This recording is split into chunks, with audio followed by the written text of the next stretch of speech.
A very good afternoon everyone. स्वागत है आप सभी लोगों का। A very good afternoon. क्या मेरी आवाज क्लियर आ रही है आप लोगों तक? मेरी आवाज क्लियर आ रही है आप लोगों तक? मेरे साथ पंकज, रवि, सोनू, सुमित, राकेश, विनीत, अंजू, हिमांशु जुड़े हैं। आप सभी लोगों का स्वागत है।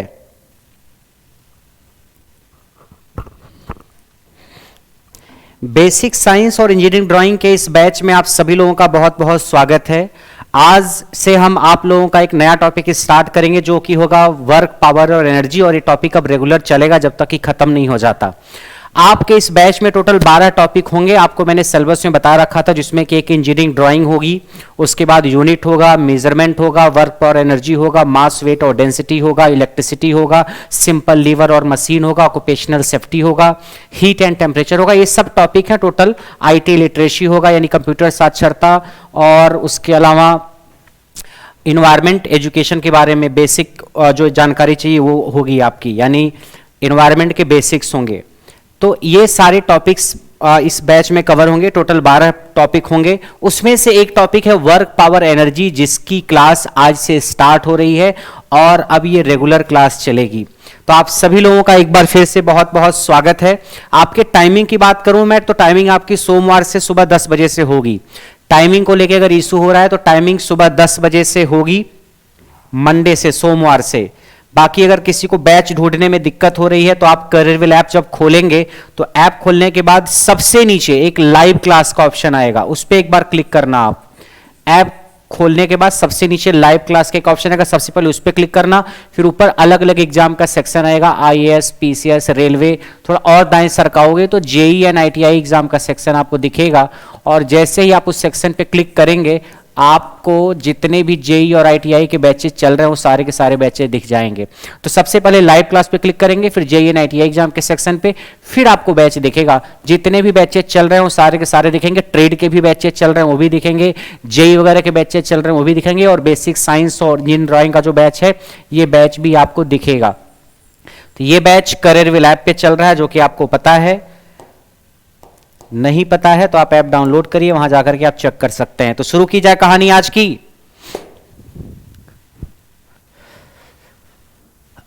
यस रितेश, सब कुछ ठीक है? क्लास की टाइमिंग आपकी सोमवार से सुबह 10 बजे रहेगी। आज हम वर्क, पावर और एनर्जी स्टार्ट करते हैं। तो चलिए शुरू करते हैं। ये 12 जो टॉपिक हैं आपके इस बैच में, जिस बैच की फीस 399 रुपीज रखी गई है, इस बैच के 12 टॉपिक में से एक टॉपिक है वर्क, पावर, एनर्जी। वो हम स्टार्ट करते हैं, ठीक है? राकेश, परचेज करने का ऑप्शन दे रहा होगा, चेक करो जा करके। लाइव क्लास पे क्लिक करो, फिर जेईई एंड आईटीआई एग्जाम के सेक्शन पे जाओगे और उस पे क्लिक करोगे तो बैचेस दिखेंगे आपको। नहीं सुमित, नहीं, इसमें वो 12 टॉपिक होंगे जो मैंने बताया, ठीक है? टोटल 200 घंटे की क्लास होगी। क्लास आपकी टोटल 200 घंटे की होगी इस बैच में। उसमें वो 12 टॉपिक कवर कराए जाएंगे। इंजीनियरिंग ड्राइंग खास करके काफी अच्छे से कराई जाएगी, और लैंग्वेज हिंदी और इंग्लिश दोनों रहेगी। लैंग्वेज का इशू आपको नहीं आएगा। जो पढ़ाया जाएगा उसकी पीडीएफ आपको मिलेगी, ऐप पे अपलोड हो जाएगी, तो पीडीएफ की टेंशन भी नहीं है। चलिए, वर्क, पावर, एनर्जी में सबसे पहले हम स्टार्ट करते हैं। वर्क क्या है? What is work? वर्क क्या है? क्या है वर्क? बताएंगे आप? वर्क क्या है? What is work? कार्य क्या है? अगर मैं कोई एक वस्तु लूं, एक ऑब्जेक्ट, ये एक ऑब्जेक्ट है, कोई वस्तु है, और इस वस्तु पे मैंने फोर्स लगाया इस दिशा में, इस दिशा पे मैंने बल लगाया। क्या लगाया? बल लगाया, फोर्स। जैसे कोई वस्तु रखी, मैंने उसको खींचा, फोर्स लगाया, तो उसमें जो विस्थापन हो रहा है, डिस्प्लेसमेंट, वो इस दिशा में हो रहा है। डिस्प्लेसमेंट इस दिशा में हो रहा है। फोर्स हमने इस दिशा में लगाया, डिस्प्लेसमेंट इस दिशा में हो रहा है। कई बार होता है, आप ट्रॉली बैग कई बार आप लेके जाते हो, ट्रॉली बैग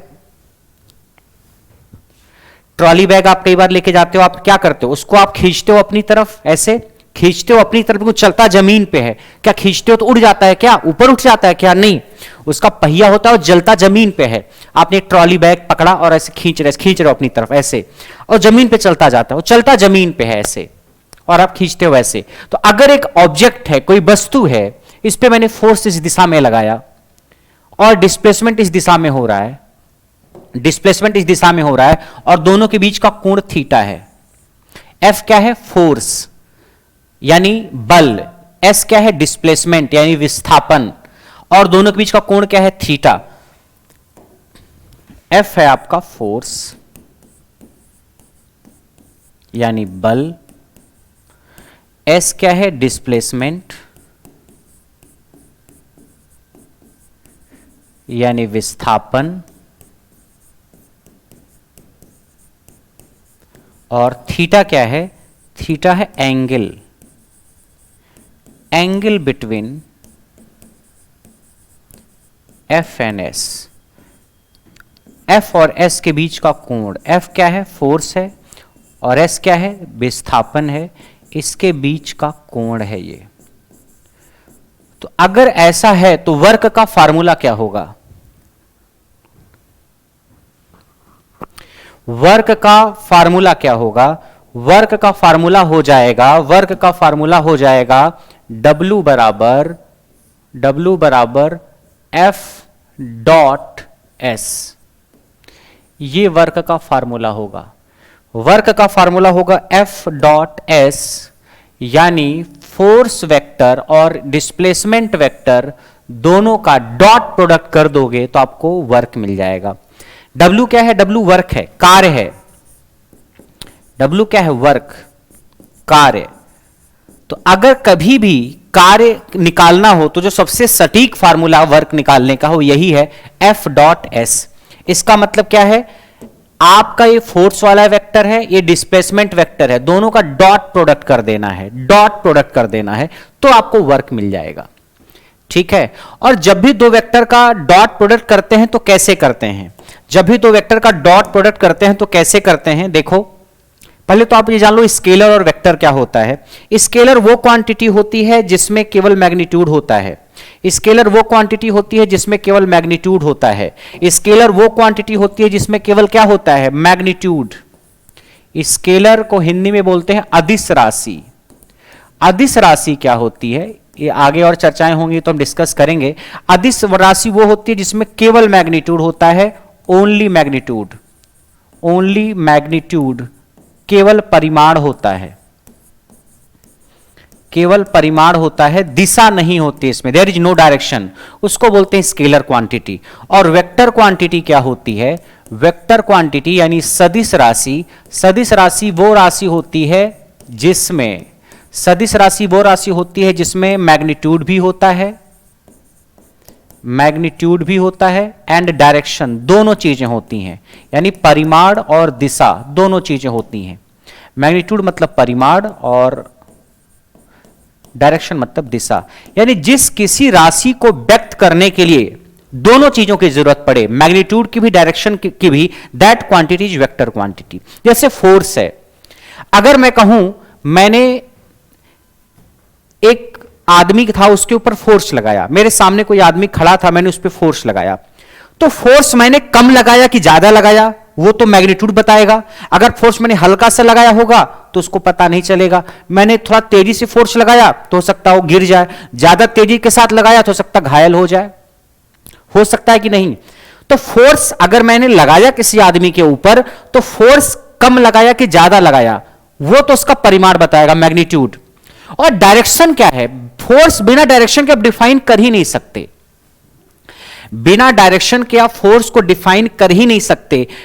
अब मैं किसी आदमी पे फोर्स लगा रहा हूं, जैसे पानी की बोतल है, अब इस पे फोर्स में बोल मैंने फोर्स लगाया, तो क्या बिना दिशा के फोर्स का कोई मतलब है क्या, फोर्स इधर लगाया या फोर्स इधर लगाया या फोर्स इधर लगाया या फोर्स इधर लगाया या फोर्स इधर लगाया, तो फोर्स किसी दिशा में तो लगाया गया होगा, बिना दिशा के कोई मतलब नहीं है। उमाशंकर बोलो, उमाशंकर बोल रहे पीडीएफ सर, अरे टॉपिक खत्म होने के बाद पीडीएफ मिलेगी ना सर, हम पीडीएफ के लिए एडमिशन ही लेते हैं सर, हमें पढ़ने लिखने से कोई मतलब नहीं है। अरे तो किताब खरीद लो मार्केट से, कोई पढ़ लो, पीडीएफ की जरूरत है तो टॉपिक कंप्लीट होने के बाद आपको पीडीएफ मिल जाएगा सजाया हुआ, डोंट वरी अबाउट दैट। बाकी पढ़ाई पे ध्यान दो। तो अगर फोर्स को डिफाइन करना है, फोर्स के बारे में बताना है, तो फोर्स किस दिशा में लग रहा है वो बताना जरूरी है। चाहे इस दिशा में लगा होगा, चाहे ऊपर लगा होगा, चाहे नीचे लगा होगा, कई प्रकार किसी भी दिशा में फोर्स हो सकता है। तो फोर्स एक ऐसी राशि है, एक ऐसी क्वांटिटी है जिसको बिना दिशा के और बिना मैग्नीट्यूड के आप बता ही नहीं सकते, नहीं बता सकते आप।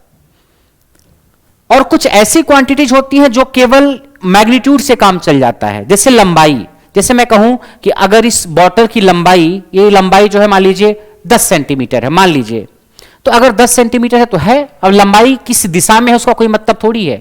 जैसे मैं को मेरी लंबाई मान लीजिए 5 फीट 7 इंच है, मान लीजिए मेरी लंबाई 5 फीट 7 इंच है तो है। अब मेरी लंबाई किस दिशा में 5 फीट 7 इंच है उसका क्या मतलब। लंबाई जो है, लंबाई एक स्केलर क्वांटिटी है, द्रव्यमान मास एक स्केलर क्वांटिटी है, दूरी एक स्केलर क्वांटिटी है, दूरी एक स्केलर क्वांटिटी, याद रखना। तो कुछ क्वांटिटी ऐसी होती हैं जिसको केवल परिमाण से रिप्रेजेंट कर देते हैं, मैग्नीट्यूड से, और कुछ क्वांटिटी ऐसी होती है जिसमें मैग्नीट्यूड भी चाहिए होगा और डायरेक्शन भी चाहिए होगी। स्केलर क्वांटिटी का एग्जांपल ये है मास। मास मतलब द्रव्यमान, मास मतलब द्रव्यमान,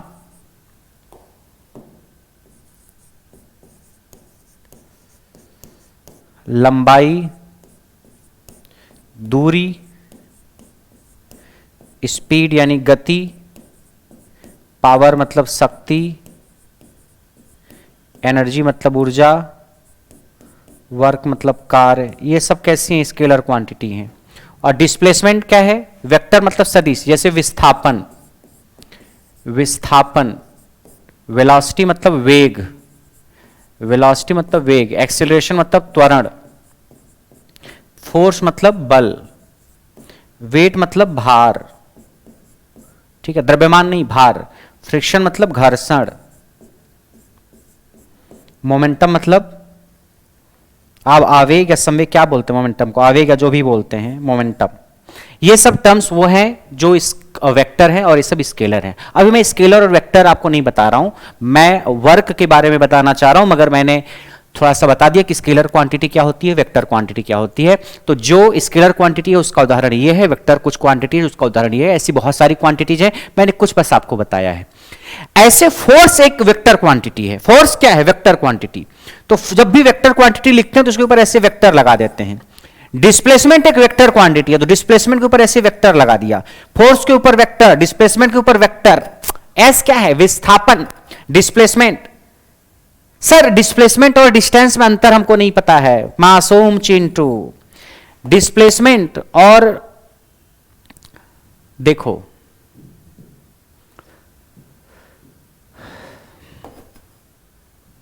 देखो डिस्टेंस और डिस्प्लेसमेंट में क्या अंतर है। डिस्टेंस और डिस्प्लेसमेंट क्या है। डिस्टेंस तो आप जानते हो दूरी है, दूरी कि टोटल कितना आपने लंबाई कितनी दूरी कवर की है।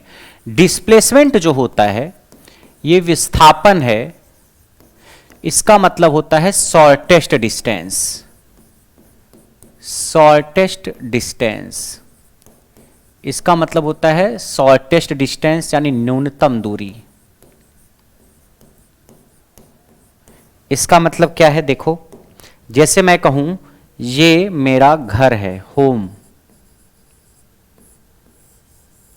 ये मेरा ऑफिस है जहां पे मैं काम करता हूं, ये मेरा प्लेइंग ग्राउंड है जहां पे मैं शाम को ऑफिस से आने के बाद खेलता हूं।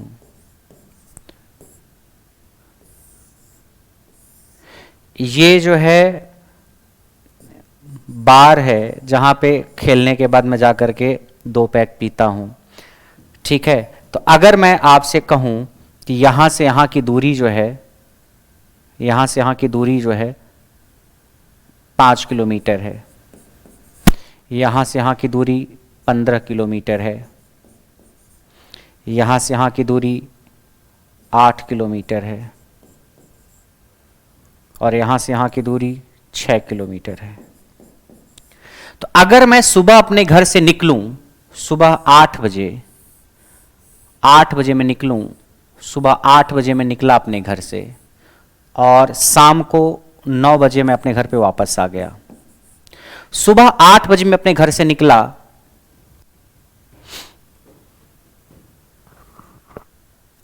सोनू बोल रहे हैं वेट वेक्टर क्वांटिटी है इसका उदाहरण। सर मास वेट और डेंसिटी करके एक टॉपिक, एक चैप्टर ही पढ़ाया जाएगा आपको, उसमें हम खोल के रख देंगे मास वेट डेंसिटी। वेट आपका नीचे ही तो लगता है, मेरा वजन कहां लगेगा? नीचे, उसमें दिशा होना जरूरी है।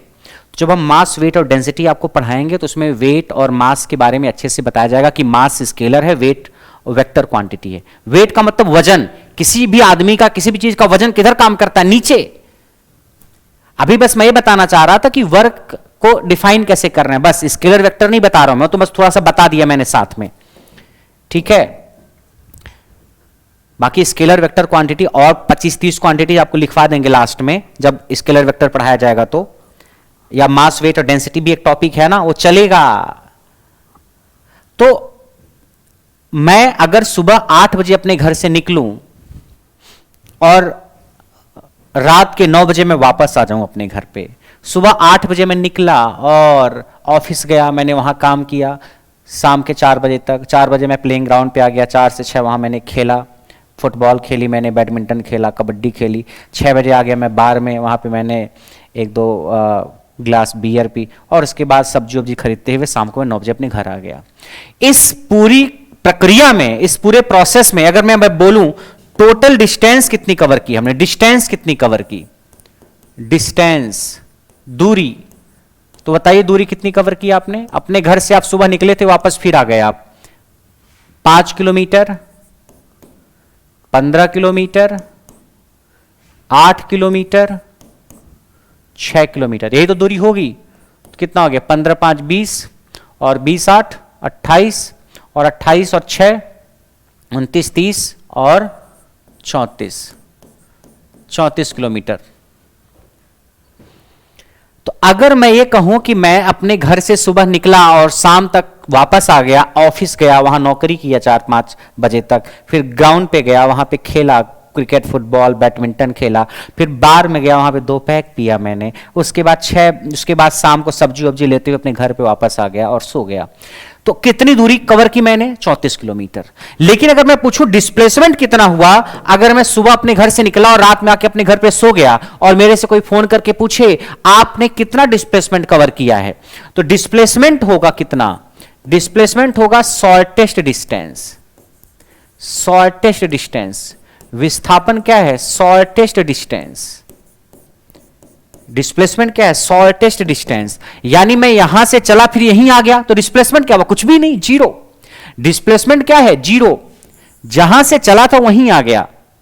तो अगर मैं अपने घर से चला था फिर अपने घर पे ही आ गया, तो दोनों के बीच की दूरी, मतलब जहां से चले थे और जहां पहुंचे उन दोनों के बीच की दूरी जीरो। चले थे घर से, आ गए घर पे, तो उन दोनों के बीच की दूरी जीरो। यह है डिस्प्लेसमेंट। ये क्या है? डिस्प्लेसमेंट। लेकिन डिस्टेंस कितनी है? डिस्टेंस ये पूरी है। बात आ रही समझ में? डिस्प्लेसमेंट का मतलब आपने अपनी जर्नी कहां से स्टार्ट की और कहां पे खत्म की, उन दोनों के बीच में न्यूनतम दूरी जो है, मिनिमम डिस्टेंस, उसे बोलते हैं डिस्प्लेसमेंट। जैसे मैं ऐसे कहूं अगर कि एक आदमी यहां से स्टार्ट किया, ऐसे गया, ऐसे गया, ऐसे गया, ये ए था, ये बी है, ये सी है और ये डी है। ये दूरी मान लीजिए 1 किलोमीटर की है, ये 2 किलोमीटर की है, ये 3 किलोमीटर की है, और यहां से यहां की दूरी मान लीजिए 1.5 किलोमीटर है, मान लीजिए 1.5 किलोमीटर है ये दूरी। तो अगर कोई आदमी ए से चल के डी पे आया, तो मैंने पूछा टोटल डिस्टेंस कितनी कवर किया उसने, टोटल दूरी कितनी कवर की उसने, तो क्या बोलेंगे आप? क्या बोलेंगे आप? दूरी उसने कितनी कवर की ए से डी तक? 1 2 और 3, तो 1 + 2 + 3, 3 2 5 1 6 किलोमीटर। ए से डी तक आया, 6 किलोमीटर की दूरी तय की उसने। लेकिन अगर मैं पूछूं डिस्प्लेसमेंट कितना कवर किया इसने, विस्थापन, तो विस्थापन जहां से चला और जहां पहुंचा उनके बीच की न्यूनतम दूरी, शॉर्टेस्ट डिस्टेंस को डिस्प्लेसमेंट बोलेंगे। यहां से चले थे यहां पहुंचे, तो शॉर्टेस्ट डिस्टेंस क्या है? ये शॉर्टेस्ट डिस्टेंस है, न्यूनतम दूरी, इसे बोलेंगे क्या? डिस्प्लेसमेंट। तो डिस्प्लेसमेंट 1.5 किलोमीटर है। डिस्प्लेसमेंट क्या है? अरे मैं ए से चला, यहां से चला हूं मैं और यहां पहुंचा हूं मैं, तो दूरी कितनी कवर की हमने? दूरी ये पूरी दूरी है। और डिस्प्लेसमेंट यहां से चल के यहां से पहुंचे, दोनों के बीच में शॉर्टेस्ट, बिल्कुल शॉर्टकट वाली दूरी, वो दूरी ये है। यही डिस्प्लेसमेंट है। तो डिस्प्लेसमेंट कितना है? 1.5 किलोमीटर, और ये पूरी दूरी हो गई। तो डिस्प्लेसमेंट शॉर्टेस्ट डिस्टेंस होती है, और डिस्टेंस जो भी पूरी दूरी आप कवर करते हो। तो अंतर समझ में आया होगा आपको। डिस्प्लेसमेंट को वेक्टर क्वांटिटी माना जाता है और डिस्टेंस को स्केलर क्वांटिटी माना जाता है। डिस्टेंस क्या है? स्केलर। डिस्प्लेसमेंट क्या है? वेक्टर। डिस्प्लेसमेंट को हम एस से रिप्रेजेंट कर रहे हैं, एस से। और फोर्स तो आप जानते ही हो, फोर्स क्या होता है? फोर्स मतलब किसी चीज को धक्का देना। फोर्स मतलब किसी चीज को धक्का देना, जैसे ये टीवी है, मैंने इस पे धक्का दिया, ये फोर्स लगाया, मैंने अपने शरीर पे धक्का दिया, ये फोर्स, ये धक्का है। ये नीचे टेबल है, धक्का है। ये क्या है? धक्का है। ये क्या? धक्का है। फोर्स, ये फोर्स है। फोर्स, फोर्स तो आप जानते हो, किसी चीज पे धक्का लगाना फोर्स है। डिस्प्लेसमेंट आप समझ गए। स्केलर और वेक्टर क्वांटिटी आप समझ गए, मतलब जिसके पास केवल मैग्नीट्यूड हो, डायरेक्शन ना हो, वो स्केलर क्वांटिटी। जैसे ये, जिसके पास मैग्नीट्यूड और डायरेक्शन दोनों हो, उसको क्या बोलेंगे? वेक्टर क्वांटिटी बोलेंगे। तो हमारा फोर्स एक वेक्टर क्वांटिटी है, बल, और डिस्प्लेसमेंट भी एक वेक्टर क्वांटिटी है, दोनों वेक्टर क्वांटिटी। जब वेक्टर क्वांटिटी है तो उसके ऊपर वेक्टर लगाएंगे। फोर्स लिखेंगे तो उसके ऊपर ऐसे लगाएंगे, डिस्प्लेसमेंट लिखेंगे तो ऐसे लगाएंगे। फोर्स और डिस्प्लेसमेंट के ऊपर ऐसे एरो बना देते हैं। अब सवाल आता है कि ठीक है, हमें पता चल गया कि फोर्स और डिस्प्लेसमेंट का स्केलर प्रोडक्ट होता है वर्क। ठीक, अब स्केलर प्रोडक्ट होता क्या है?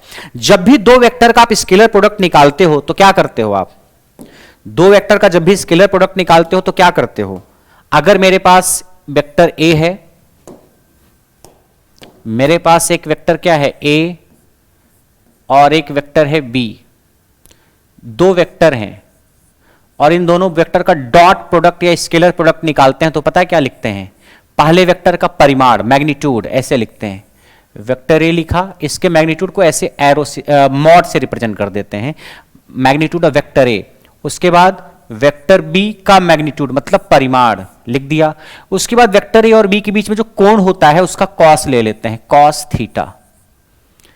कॉस थीटा, यानी अगर मान लीजिए ये वेक्टर ए इधर है इस दिशा में और वेक्टर बी इधर है और दोनों के बीच का कोण थीटा है, तो ये फार्मूला होता है डॉट प्रोडक्ट का। जब भी दो वेक्टर का डॉट या स्केलर प्रोडक्ट निकालना हो तो ये फार्मूला लगता है ए बी कॉस थीटा। जहां ये क्या है? ये वेक्टर ए का मॉड है। ये क्या है? Magnitude of vector A, magnitude of vector A. Vector A का परिमाण, और इसको क्या लिखेंगे? वेक्टर बी का परिमाण।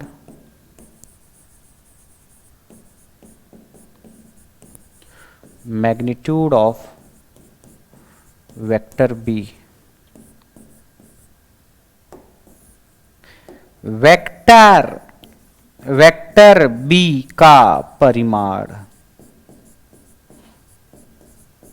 अब वेक्टर ए के परिमाण को कई बार ऐसे सिंपली ए से रिप्रेजेंट कर देते हैं और वेक्टर बी के परिमाण को कई बार सिंपली बी से रिप्रेजेंट कर देते हैं। यानी अगर हमने ऐसे लिखा तो इसका मतलब वेक्टर ए है। ये क्या है? वेक्टर ए, और सिंपली ए लिख दिया, इसका मतलब वेक्टर ए का मैग्नीट्यूड हो गया। हमने ऐसे कहीं लिखा, इसका मतलब वेक्टर बी है। ये क्या है?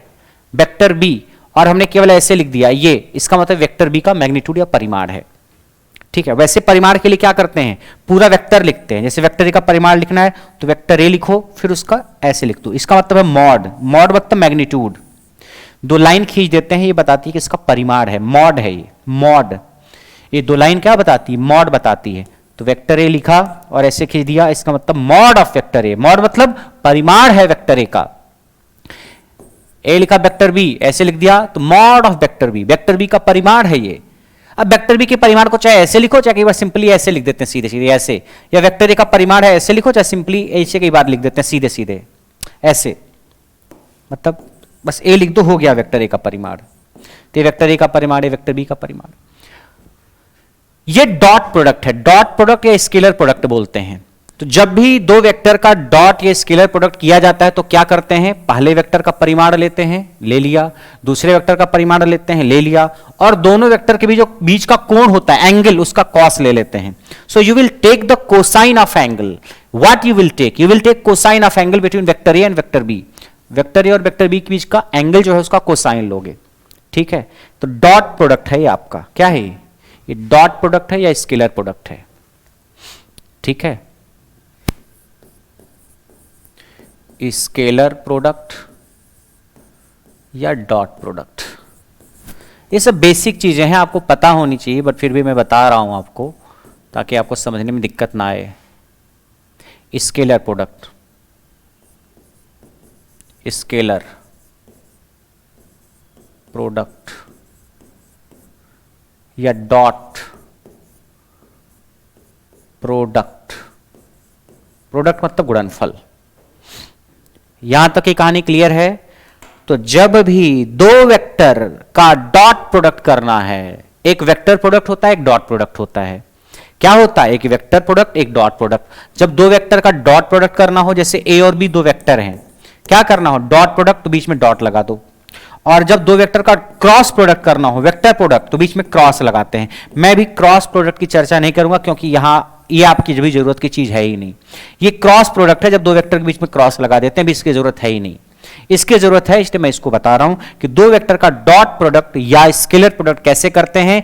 ए डॉट बी लिख देते हैं वेक्टर के साथ, और ये बराबर क्या होता है, पहले वेक्टर का परिमाण यानी पहले वेक्टर का मैग्नीट्यूड, दूसरे वेक्टर का परिमाण यानी दूसरे वेक्टर का मैग्नीट्यूड, और cos थीटा, जहां थीटा क्या है, angle, means the magnitude of first vector, the magnitude of second vector and cosine of angle between these two vector. ये तो हो गई आपकी कहानी स्केलर प्रोडक्ट की। अब आइए फिर हम वापस आते हैं अपने डिफिनीशन पे। हमारी डिफिनीशन क्या थी, हमने ये बोला आपसे, क्या बोला कि वर्क होता है क्या, हाँ लिख सकते हो सोनू, कोई दिक्कत नहीं है, ठीक है। वर्क क्या होता है, वर्क इज नथिंग बट, क्या बोलोगे इसको, work is dot product of force and displacement. ऐसे बोलें तो कोई तकलीफ है आपको, बोलो। बल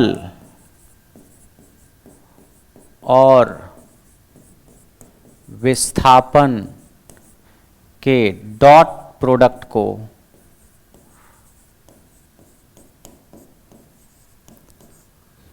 कार्य कहते हैं। क्या कहते हैं, कार्य कहते हैं।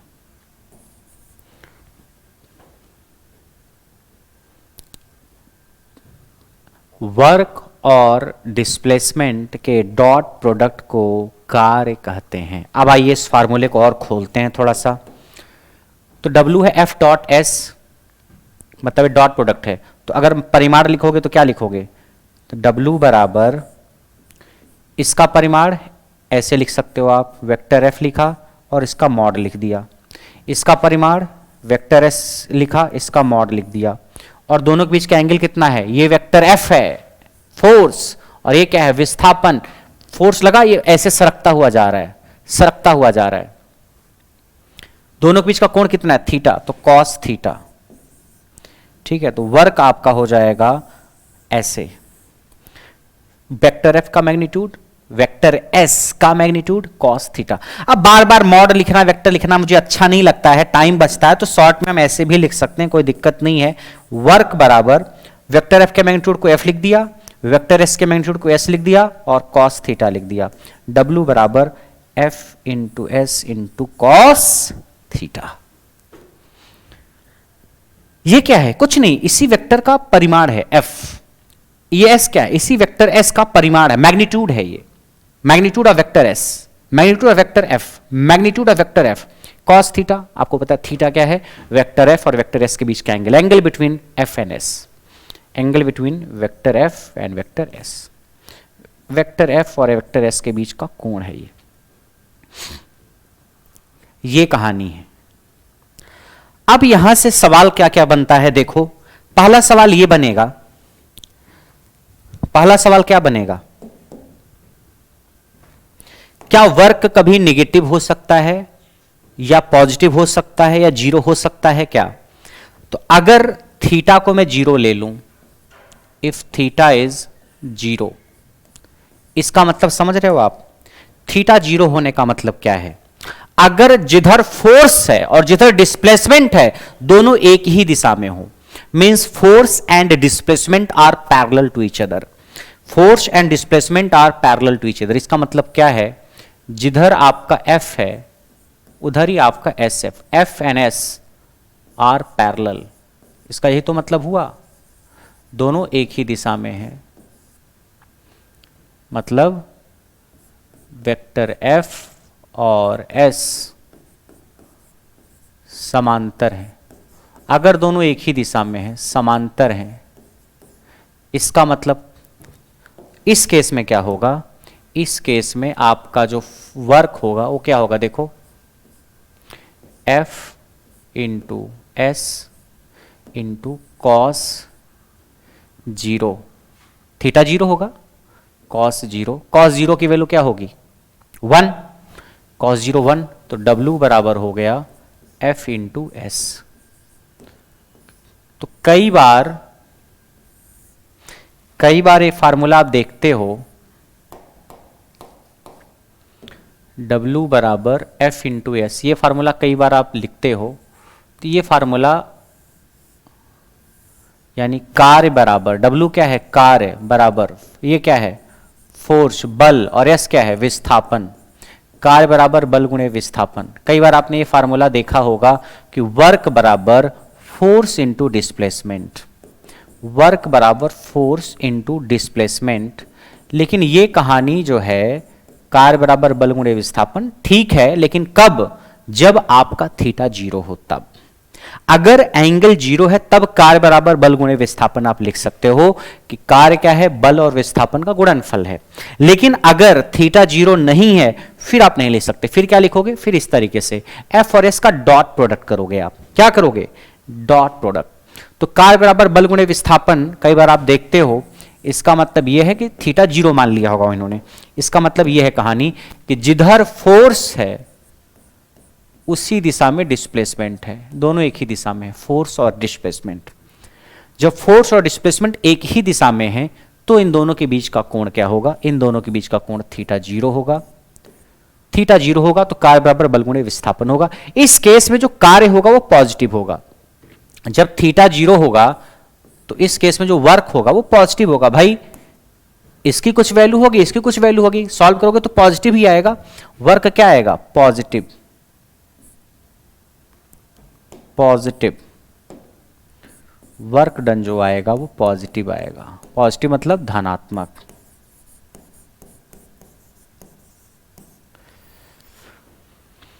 तो सवाल अगर आए कि अगर बल और विस्थापन एक दूसरे के समांतर हैं, work and force and displacement, force and displacement are parallel to each other, then work done will be positive, negative, zero, क्या होगा, आप बोलोगे positive. If force and displacement are parallel to each other, or force and displacement are in the same direction, then work is positive. इसका मान positive ही कुछ आएगा, cos theta cos 01 हो गया, इसकी वैल्यू निकालोगे कुछ पॉजिटिव ही आएगा, यानी अगर बल और विस्थापन एक ही दिशा में है, समांतर हैं, तो किया गया कार्य धनात्मक होगा, पक्का। तो ऋणात्मक कब होगा सर, ऋणात्मक कब होगा कार्य, अगर थीटा की वैल्यू 90 से ज्यादा और 180 से कम है, मतलब 90 और 180 के बीच में है, ठीक है, 90 को चलो पहले ले लो, 90 को ले लो, अगर थीटा 90 डिग्री है तो थीटा क्या है, चलो 90 डिग्री ले लो थीटा को, if theta is 90 degree, theta 90 degree है, इसका मतलब क्या कि जो बल है और विस्थापन है दोनों एक दूसरे के परपेंडिकुलर है, इसका मतलब इस तरीके की कहानी है। ये जो एंगल है ये क्या है 90 डिग्री। 90 डिग्री मतलब आपकी वस्तु ये है, इस पे फोर्स इस दिशा में लग रहा है मान लीजिए, और विस्थापन इस दिशा में हो रहा है। फोर्स इस दिशा में लगे, विस्थापन इधर लगो, तो एंगल कितना होगा दोनों के बीच का? एंगल थीटा कितना होगा? 90 डिग्री होगा कि नहीं होगा? अगर ये कोई वस्तु है जो लाल वाली है, कोई वस्तु है ये, अगर इस वस्तु पे फोर्स ऊपर लगे और विस्थापन इधर हो, तो फोर्स और विस्थापन के बीच का कोण कितना है? 90 डिग्री। या ऐसी कहानी हो जाए कि आपकी जो वस्तु है वो ये है, इस पे फोर्स नीचे की तरफ लग रहा है, फोर्स किधर लग रहा है? नीचे की तरफ, और विस्थापन इस दिशा में हो रहा है। इस केस में भी देखो, अगर ये वस्तु है आपकी, कोई ऑब्जेक्ट है, इस पे फोर्स नीचे की तरफ लग रहा हो और विस्थापन इधर हो रहा हो, तो दोनों के बीच का कोण कितना होगा? अगर फोर्स और डिस्प्लेसमेंट के बीच का कोण देखा जाए तो थीटा 90 डिग्री होगा कि नहीं होगा? यानी अगर बल और विस्थापन लंबवत हैं, बल और विस्थापन लंबवत है, 90 डिग्री का कोण है, उस केस में फोर्स क्या होगा? उस केस में अगर आप वर्क क्या होगा? तो अगर आप वर्क निकालोगे तो W क्या होगा? F into S into cos theta, यही तो होता है। अब थीटा की वैल्यू रखो आप, जब थीटा की वैल्यू आप रखोगे तो एफ एस कॉस 90, कॉस 90 क्या होता है? 0 होता है। कॉस 90 की वैल्यू 0 होती है, तो कॉस 90 शून्य हो गया, तो इसको यहां रखोगे तो वर्क डन क्या होगा? 0। तो सवाल पूछा जाता है कि वर्क डन 0 कब होगा? वर्क डन 0 कब होगा? तो अगर बल और विस्थापन एक दूसरे के लंबवत हैं, बल और विस्थापन एक दूसरे के लंबवत हैं, तो किया गया कार्य हमेशा शून्य होगा। अगर बल और विस्थापन एक दूसरे के लंबवत हैं तो किया गया कार्य क्या होगा? शून्य होगा। यहां फोर्स और डिस्प्लेसमेंट 90 डिग्री पे हैं, फोर्स और डिस्प्लेसमेंट 90 डिग्री पे हैं, the work done will B 0। बोलो हाँ या ना? अरे बोलो भाई। तो if force and displacement, if force and displacement are perpendicular to each other, then if force and displacement are perpendicular to each other, then work done will be 0। यानी अगर बल और विस्थापन एक दूसरे के लंबवत हैं, अगर बल और विस्थापन एक दूसरे के लंबवत हैं, तो कार्य या किया गया कार्य शून्य होगा। किया गया कार्य क्या होगा? शून्य होगा। किया गया कार्य क्या होगा? शून्य होगा। कब? जब फोर्स और डिस्प्लेसमेंट एक दूसरे के लंबवत हों। और अगर आपका थीटा 90 से ज्यादा हो और 180 हो या 180 के बीच में हो, 90 और 180 के बीच में, या 180 भी हो तो भी चलेगा। तो चलो मैं थीटा को 180 ही ले ले रहा हूं समझने के लिए, थीटा को 180 डिग्री में ले रहा हूं। इस केस में देखो क्या होगा। थीटा 180 का मतलब समझ रहे हो आप क्या? 180 डिग्री का मतलब यह है कि आपका अगर फोर्स इस दिशा में हो, देखो ये कोई वस्तु है, इस पे फोर्स इधर लग रहा है और डिस्प्लेसमेंट इधर हो रहा है ऐसे, तो दोनों के बीच का कोण कितना हुआ? फोर्स इधर लग रहा है, डिस्प्लेसमेंट इधर हो रहा है, तो कोण अगर आप देखोगे दोनों के बीच का, तो कोण कितना होगा? थीटा। ये 180 डिग्री होगा। इसका मतलब ये कहना चाह रहे हो कि अगर फोर्स और डिस्प्लेसमेंट एक दूसरे के क्या है? परपेंडिकुलर, तो उस केस में, तो अगर आप इस केस में वर्क डन निकालोगे तो वर्क डन क्या होगा? Force into displacement into cos theta.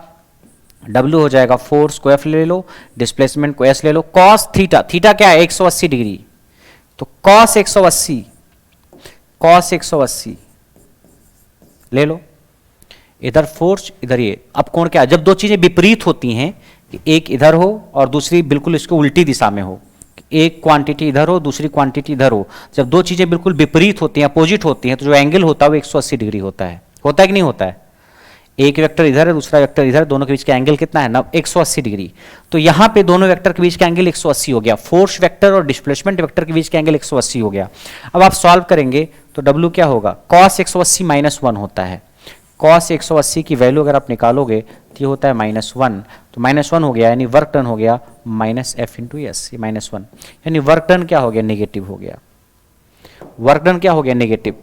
यानी मैं ये कहना चाह रहा हूं कि अगर if force and displacement are opposite to each other,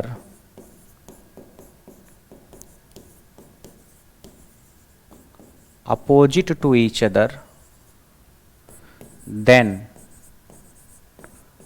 work will be negative। ठीक है, अगर बल और विस्थापन, क्या बल और विस्थापन एक दूसरे के, अगर बल और विस्थापन एक दूसरे के विपरीत हों तो किया गया कार्य ऋणात्मक होगा।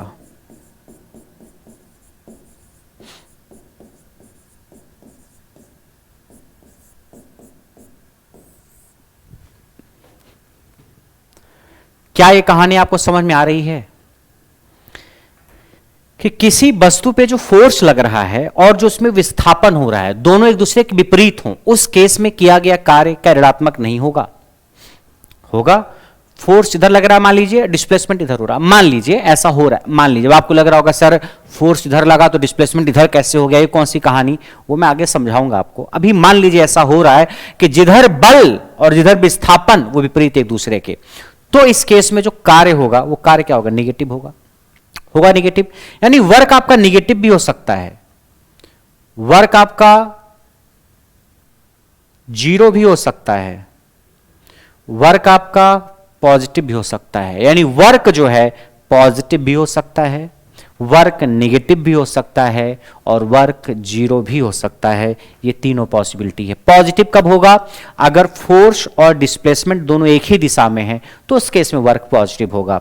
वर्क 0 कब होगा, अगर फोर्स और डिस्प्लेसमेंट यानी बल और विस्थापन एक दूसरे के लंबवत हो तो उस केस में फोर्स आपका शून्य और किया गया कार्य शून्य होगा, वर्क डन क्या होगा, शून्य होगा।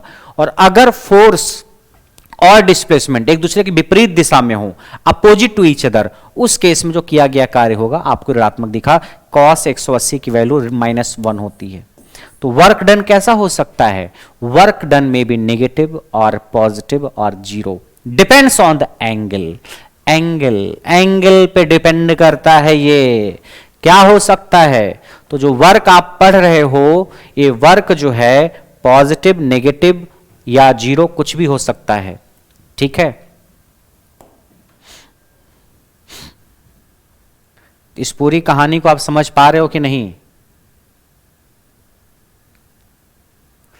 यानी जो वर्क है आपका ये पॉजिटिव भी हो सकता है, ये वर्क आपका नेगेटिव भी हो सकता है, ये वर्क आपका 0 भी हो सकता है। किया गया कार्य क्या क्या हो सकता है, किया गया कार्य धनात्मक भी हो सकता है, ऋणात्मक भी हो सकता है, 0 भी हो सकता है। अब सवाल यहां से यह बनता है कि ऐसा कौन सा फोर्स है जिसके द्वारा किया गया कार्य ऋणात्मक होता है। The work done by which force is negative. तो आपको मैं समझा रहा हूं नोट करके कि फ्रिक्शन के द्वारा किया गया कार्य जो होता है वो नेगेटिव होता है। Work done by friction force, work done by friction force is negative. ये याद होना चाहिए आपको। पहला point, work done by friction force is negative, यानी घर्षण बल के द्वारा किया गया कार्य शून्य होता है, सॉरी नेगेटिव होता है, किया गया कार्य ऋणात्मक होता है। तब ऋणात्मक हो सकता है। अगर सवाल आए तो घर्षण के द्वारा किया गया कार्य क्या होता है? ऋणात्मक होता है। कैसे? देखो कैसे, इसको मैं समझा रहा हूं अभी।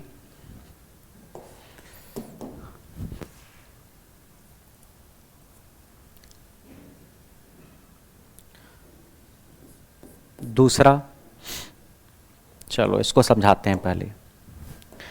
अगर मान लीजिए मैंने एक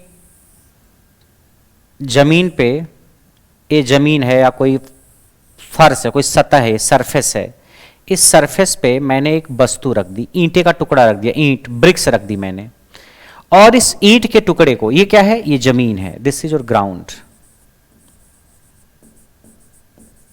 ये जमीन है, ये कोई ऑब्जेक्ट है, कोई वस्तु है, ईंटा है, पत्थर है, कुछ भी मान लो, कोई ऑब्जेक्ट है। अगर मैं इसके ऊपर फोर्स लगाऊं इस दिशा में,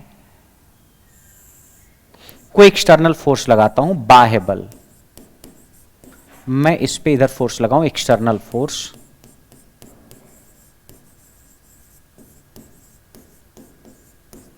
तो जब इस पे मैं फोर्स इधर लगाऊंगा तो सीधी सी बात है, इसमें विस्थापन होगा और इसी दिशा में होगा, विस्थापन इसमें फिर इसी दिशा में होगा, होगा कि नहीं होगा? इसमें विस्थापन इसी दिशा में होगा, एस, ये विस्थापन उसी दिशा में होगा। तो अगर ये सवाल मैं पूछूं कि ये जो बाह्य बल हमने लगाया, एक्सटर्नल फोर्स, उसके द्वारा किया गया कार्य कैसा होगा, पॉजिटिव या नेगेटिव? तो पॉजिटिव, क्योंकि बल इधर लगाया, विस्थापन भी इधर ही हुआ। ये जो बाह्य बल हमने लगाया, हमारी ईंट का टुकड़ा है, मैंने ऐसे पकड़ के खींच दिया, ऐसे खींचा, तो मैंने फोर्स इधर लगाया और उधर ही विस्थापन भी हुआ। तो अगर दोनों के बीच का कोण 0 है तो उस केस में तो वर्क डन पॉजिटिव होता है। तो इस बाह्य बल के द्वारा किया गया कार्य तो पॉजिटिव होगा। The work done by this external force is positive. अरे थीटा 0 है तो वर्क डन क्या होगा? जब थीटा 0 होता है तो किया गया कार्य क्या होता है? वर्क डन पॉजिटिव होता है। जब थीटा 0 होता है तो किया गया कार्य क्या होता है? Positive, positive, positive. जब theta is 0 the work done is positive. तो यहां पे इस बाह्य बल के द्वारा किया गया कार्य तो पॉजिटिव होगा। लेकिन मैं बाह्य बल की बात नहीं कर रहा हूं। आपने घर्षण के बारे में पढ़ा होगा, नहीं पढ़ा होगा तो आपके आप पढ़ोगे। घर्षण क्या होता है? जब भी कोई चीज किसी सतह पे सरकती है, आप घसीट के ले जाते हो, तो उस वस्तु पर उसकी गति की विपरीत दिशा में एक बल लगता है जिसको घर्षण कहते हैं। लगता है कि नहीं लगता है? जैसे ये मेरा हाथ है, ये पानी की बोतल मैंने इस पे रख दी, ये मेरा हाथ है, इससे पानी की बोतल मैंने रख दी, ठीक है। अगर मैं इस पानी की बोतल को उधर लेके जाऊं, फोर्स लगा के, इस दिशा में फोर्स लगा के लेके जाना चाहूं, ऐसे पकड़ के इधर ले जाऊं, ऐसे ऐसे ले जा रहा हूं मैं, ये मेरी हथेली पे ये मैंने पानी की बोतल रखी है, मैं इस पे फोर्स लगा रहा हूं और फोर्स लगा के मैं इसको इधर ले जाना चाह रहा हूं, ठीक है। तो जब मेरी पानी की बोतल इधर जाएगी तो मेरे हाथ और पानी की जो निचली सतह है उसके बीच में घर्षण होगा, और घर्षण क्या करेगा? गति का विरोध करेगा। और घर्षण फोर्स, फ्रिक्शन फोर्स, जिधर मोशन होता है उसके अपोजिट लगता है। यानी अगर पानी की बोतल पे फोर्स लगा के आप पानी को आगे ले जा रहे हो तो फ्रिक्शन क्या लगेगा? उसकी गति की उल्टी दिशा में, यानी मोशन के अपोजिट इधर लगेगा। यानी अगर पानी की बोतल इधर जा रही है क्योंकि आप फोर्स इस दिशा में लगा रहे हो, लेकिन फ्रिक्शन उसके अपोजिट डायरेक्शन में लगेगा। लगता है फ्रिक्शन गति की विपरीत दिशा में लगता है, गति का विरोध करता है। होता है कि नहीं होता है? तो अगर पानी की बोतल इधर जा रही है तो फ्रिक्शन किधर लगेगा? उल्टी दिशा में लगेगा। जैसे मेरा हाथ है, ये मैं अपने हाथ को इधर लेके जा रहा हूं ऐसे फोर्स लगा के, तो अगर मेरा हाथ इधर जा रहा है तो ये जो टीवी स्क्रीन है और मेरा हाथ, इन दोनों के बीच में फ्रिक्शन होगा, वो किधर लगेगा? अगर मेरा हाथ इधर जा रहा है तो फ्रिक्शन इस दिशा में लगेगा, मेरा हाथ इधर जा रहा है तो फ्रिक्शन इस दिशा में लगेगा। यानी गति के विपरीत दिशा में लगता है friction. Opposite to the direction of motion will be the direction of friction. तो अगर मैं फोर्स लगा के इस ऑब्जेक्ट पे, इस वस्तु पे इसको इधर ले जा रहा हूं, ये इधर खिंचती हुई जा रही है, तो इस पे फ्रिक्शन किस दिशा में लगेगा? इस पे फ्रिक्शन इस दिशा में लगेगा। इस वस्तु यानी इस ऑब्जेक्ट और सरफेस के बीच में फ्रिक्शन कहीं इधर इस दिशा में लगेगा कि नहीं लगेगा? फ्रिक्शन इस दिशा में लगेगा, फ्रिक्शन फोर्स। यानी जो फ्रिक्शन फोर्स होगा, घर्षण बल, वो इस दिशा में लगेगा, फ्रिक्शन इधर लगेगा, घर्षण। बोलो इस पे बाह्य बल लगा के मैं इसको इधर खींचना चाह रहा हूं, वो वस्तु उधर जा भी रही है, ऑब्जेक्ट उधर मूव भी कर रहा है, लेकिन जब ऑब्जेक्ट मूव करेगा तो उसके मोशन के, उसकी गति के अपोजिट डायरेक्शन में फ्रिक्शन लगेगा।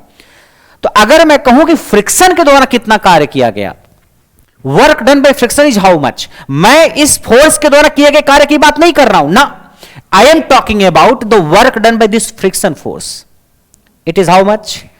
फ्रिक्शन फोर्स इधर लगा, लेकिन डिस्प्लेसमेंट क्या किधर हो रहा है, डिस्प्लेसमेंट तो इधर ही हो रहा है। मैं ये कहना चाह रहा हूं कि मेरे इस ऑब्जेक्ट में, इस वस्तु में मोशन इधर है, विस्थापन इधर है, लेकिन फ्रिक्शन वाला फोर्स इधर लग रहा है। तो इस फ्रिक्शन फोर्स के कारण अगर मैं बोलूं वर्क डन कितना हुआ, तो आप देखो फ्रिक्शन फोर्स इधर, डिस्प्लेसमेंट इधर, फ्रिक्शन फोर्स इधर, डिस्प्लेसमेंट इधर, घर्षण बल इधर, विस्थापन इधर, तो कोण कितना होगा दोनों के बीच का, 180 डिग्री। फ्रिक्शन फोर्स इधर, डिस्प्लेसमेंट इधर, कोण कितना होगा 180 डिग्री। फ्रिक्शन फोर्स इधर, डिस्प्लेसमेंट इधर, कोण कितना होगा 180 degree. Angle is 180 degree, force is negative. अगर एंगल 180 डिग्री है तो फोर्स क्या होगा, negative. If force and displacement are opposite to each other then work will be negative. लेकिन यहां पे जो वर्क नेगेटिव हुआ, कौन से फोर्स का वर्क नेगेटिव होगा? यहां पे दो प्रकार के वर्क होंगे, एक इस फोर्स का वर्क और एक इस फोर्स का वर्क। तो जो फ्रिक्शन का वर्क होगा वो नेगेटिव होगा, इसका वर्क नेगेटिव नहीं होगा, इसका वर्क नेगेटिव नहीं, इसका तो पॉजिटिव हो, क्योंकि इस तरफ फोर्स और इधर डिस्प्लेसमेंट, थीटा 0, फोर्स पॉजिटिव। लेकिन यहां फ्रिक्शन फोर्स इधर लग रहा है और डिस्प्लेसमेंट इधर हो रहा है, यहां डिस्प्लेसमेंट और फ्रिक्शन फोर्स अपोजिट है, थीटा 180 है, विपरीत दिशा में, तो आपका जो वर्क डन होगा वो क्या होगा, ऋणात्मक। इसलिए मैंने कहा work done by friction force is negative. Friction force के द्वारा किया गया कार्य क्या होगा, क्या होगा, ये फ्रिक्शन है, ये है, इन दोनों के बीच का एंगल अगर आप देखोगे तो 180 डिग्री होगा। तो work done by friction force is negative. क्या समझ में आया आपको? तो फ्रिक्शन के द्वारा किया गया कार्य ऋणात्मक होता है, घर्षण बल के द्वारा किया गया कार्य ऋणात्मक होता है। वैसे किसी भी बल की अगर मैं बात करूं, किसी भी फोर्स की मैं बात करूं, तो किसी भी फोर्स के द्वारा किया गया कार्य धनात्मक, ऋणात्मक या जीरो कुछ भी हो सकता है। बात आई समझ में कि नहीं?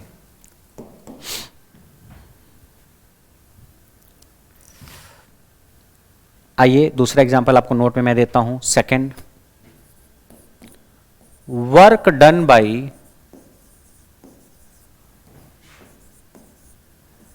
ग्रेविटेशनल फोर्स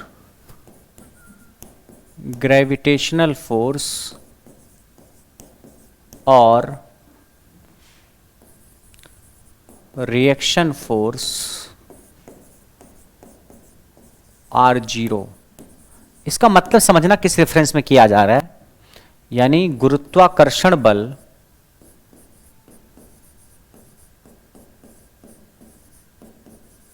और प्रतिक्रिया बल, गुरुत्वाकर्षण बल और प्रतिक्रिया बल के द्वारा किया गया कार्य शून्य होता है। किस मकसद से मैं बोल रहा हूं उसको समझने की कोशिश करो आप। अगर मैं कहूं एक सरफेस है, कोई सरफेस है, इसके ऊपर कोई वस्तु मैंने रखी हुई है और इस वस्तु पे रख करके मैं इस पे फोर्स इधर लगा रहा हूं और फोर्स इधर लगा रहा हूं, ठीक है, और डिस्प्लेसमेंट भी इसमें इसी दिशा में हो रहा है, कोई दिक्कत नहीं। ये एक ऑब्जेक्ट है, कोई ईंट है, ईटा, ब्रिक, इसको किसी सरफेस पे रखा है मैंने, किसी सतह पे रखा है और मैं इस पे फोर्स इस दिशा में लगा रहा हूं और जिधर फोर्स लगा रहा हूं उधर ही डिस्प्लेसमेंट है। लेकिन अगर इस ईंट का मास m है, इसका द्रव्यमान में m मान लूं, तो इस ईंट का वजन कितना होगा? अगर किसी भी वस्तु का द्रव्यमान पता हो, उसका मास पता हो, तो उसका वजन क्या होता है? उस मास में g से गुणा कर दो। g क्या है? Gravitational acceleration g। तो इसका वेट जो होगा वो क्या होगा? नीचे, इसका जो वेट होगा वो नीचे लगेगा,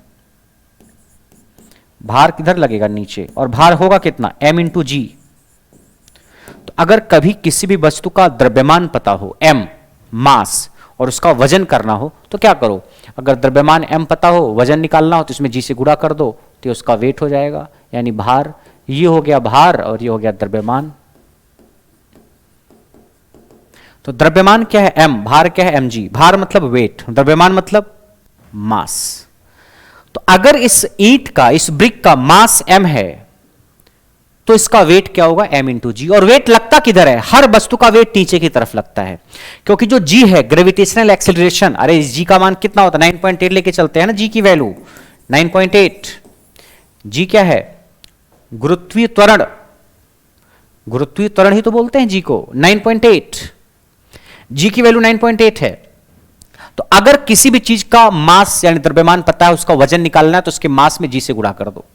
मास पता है, वेट निकालना है, जी से गुणा कर दो mg। और वेट किधर लगता है, किसी भी वस्तु का वेट हमेशा नीचे की तरफ लगता है। The weight of any object is always downward, the weight of any object is always downward. तो अगर मैं ये कहूं कि यहां पे इस ऑब्जेक्ट का वेट नीचे लग रहा है, ठीक है, तो अब इस पे देखो जरा, इसका फोर्स, इस पे जो बाह्य फोर्स लगाया, ये जो फोर्स लगाया है ये बाह्य फोर्स, एक्सटर्नल फोर्स, मैंने बाहर से किसी चीज से खींचा है, एक्सटर्नल फोर्स है ये।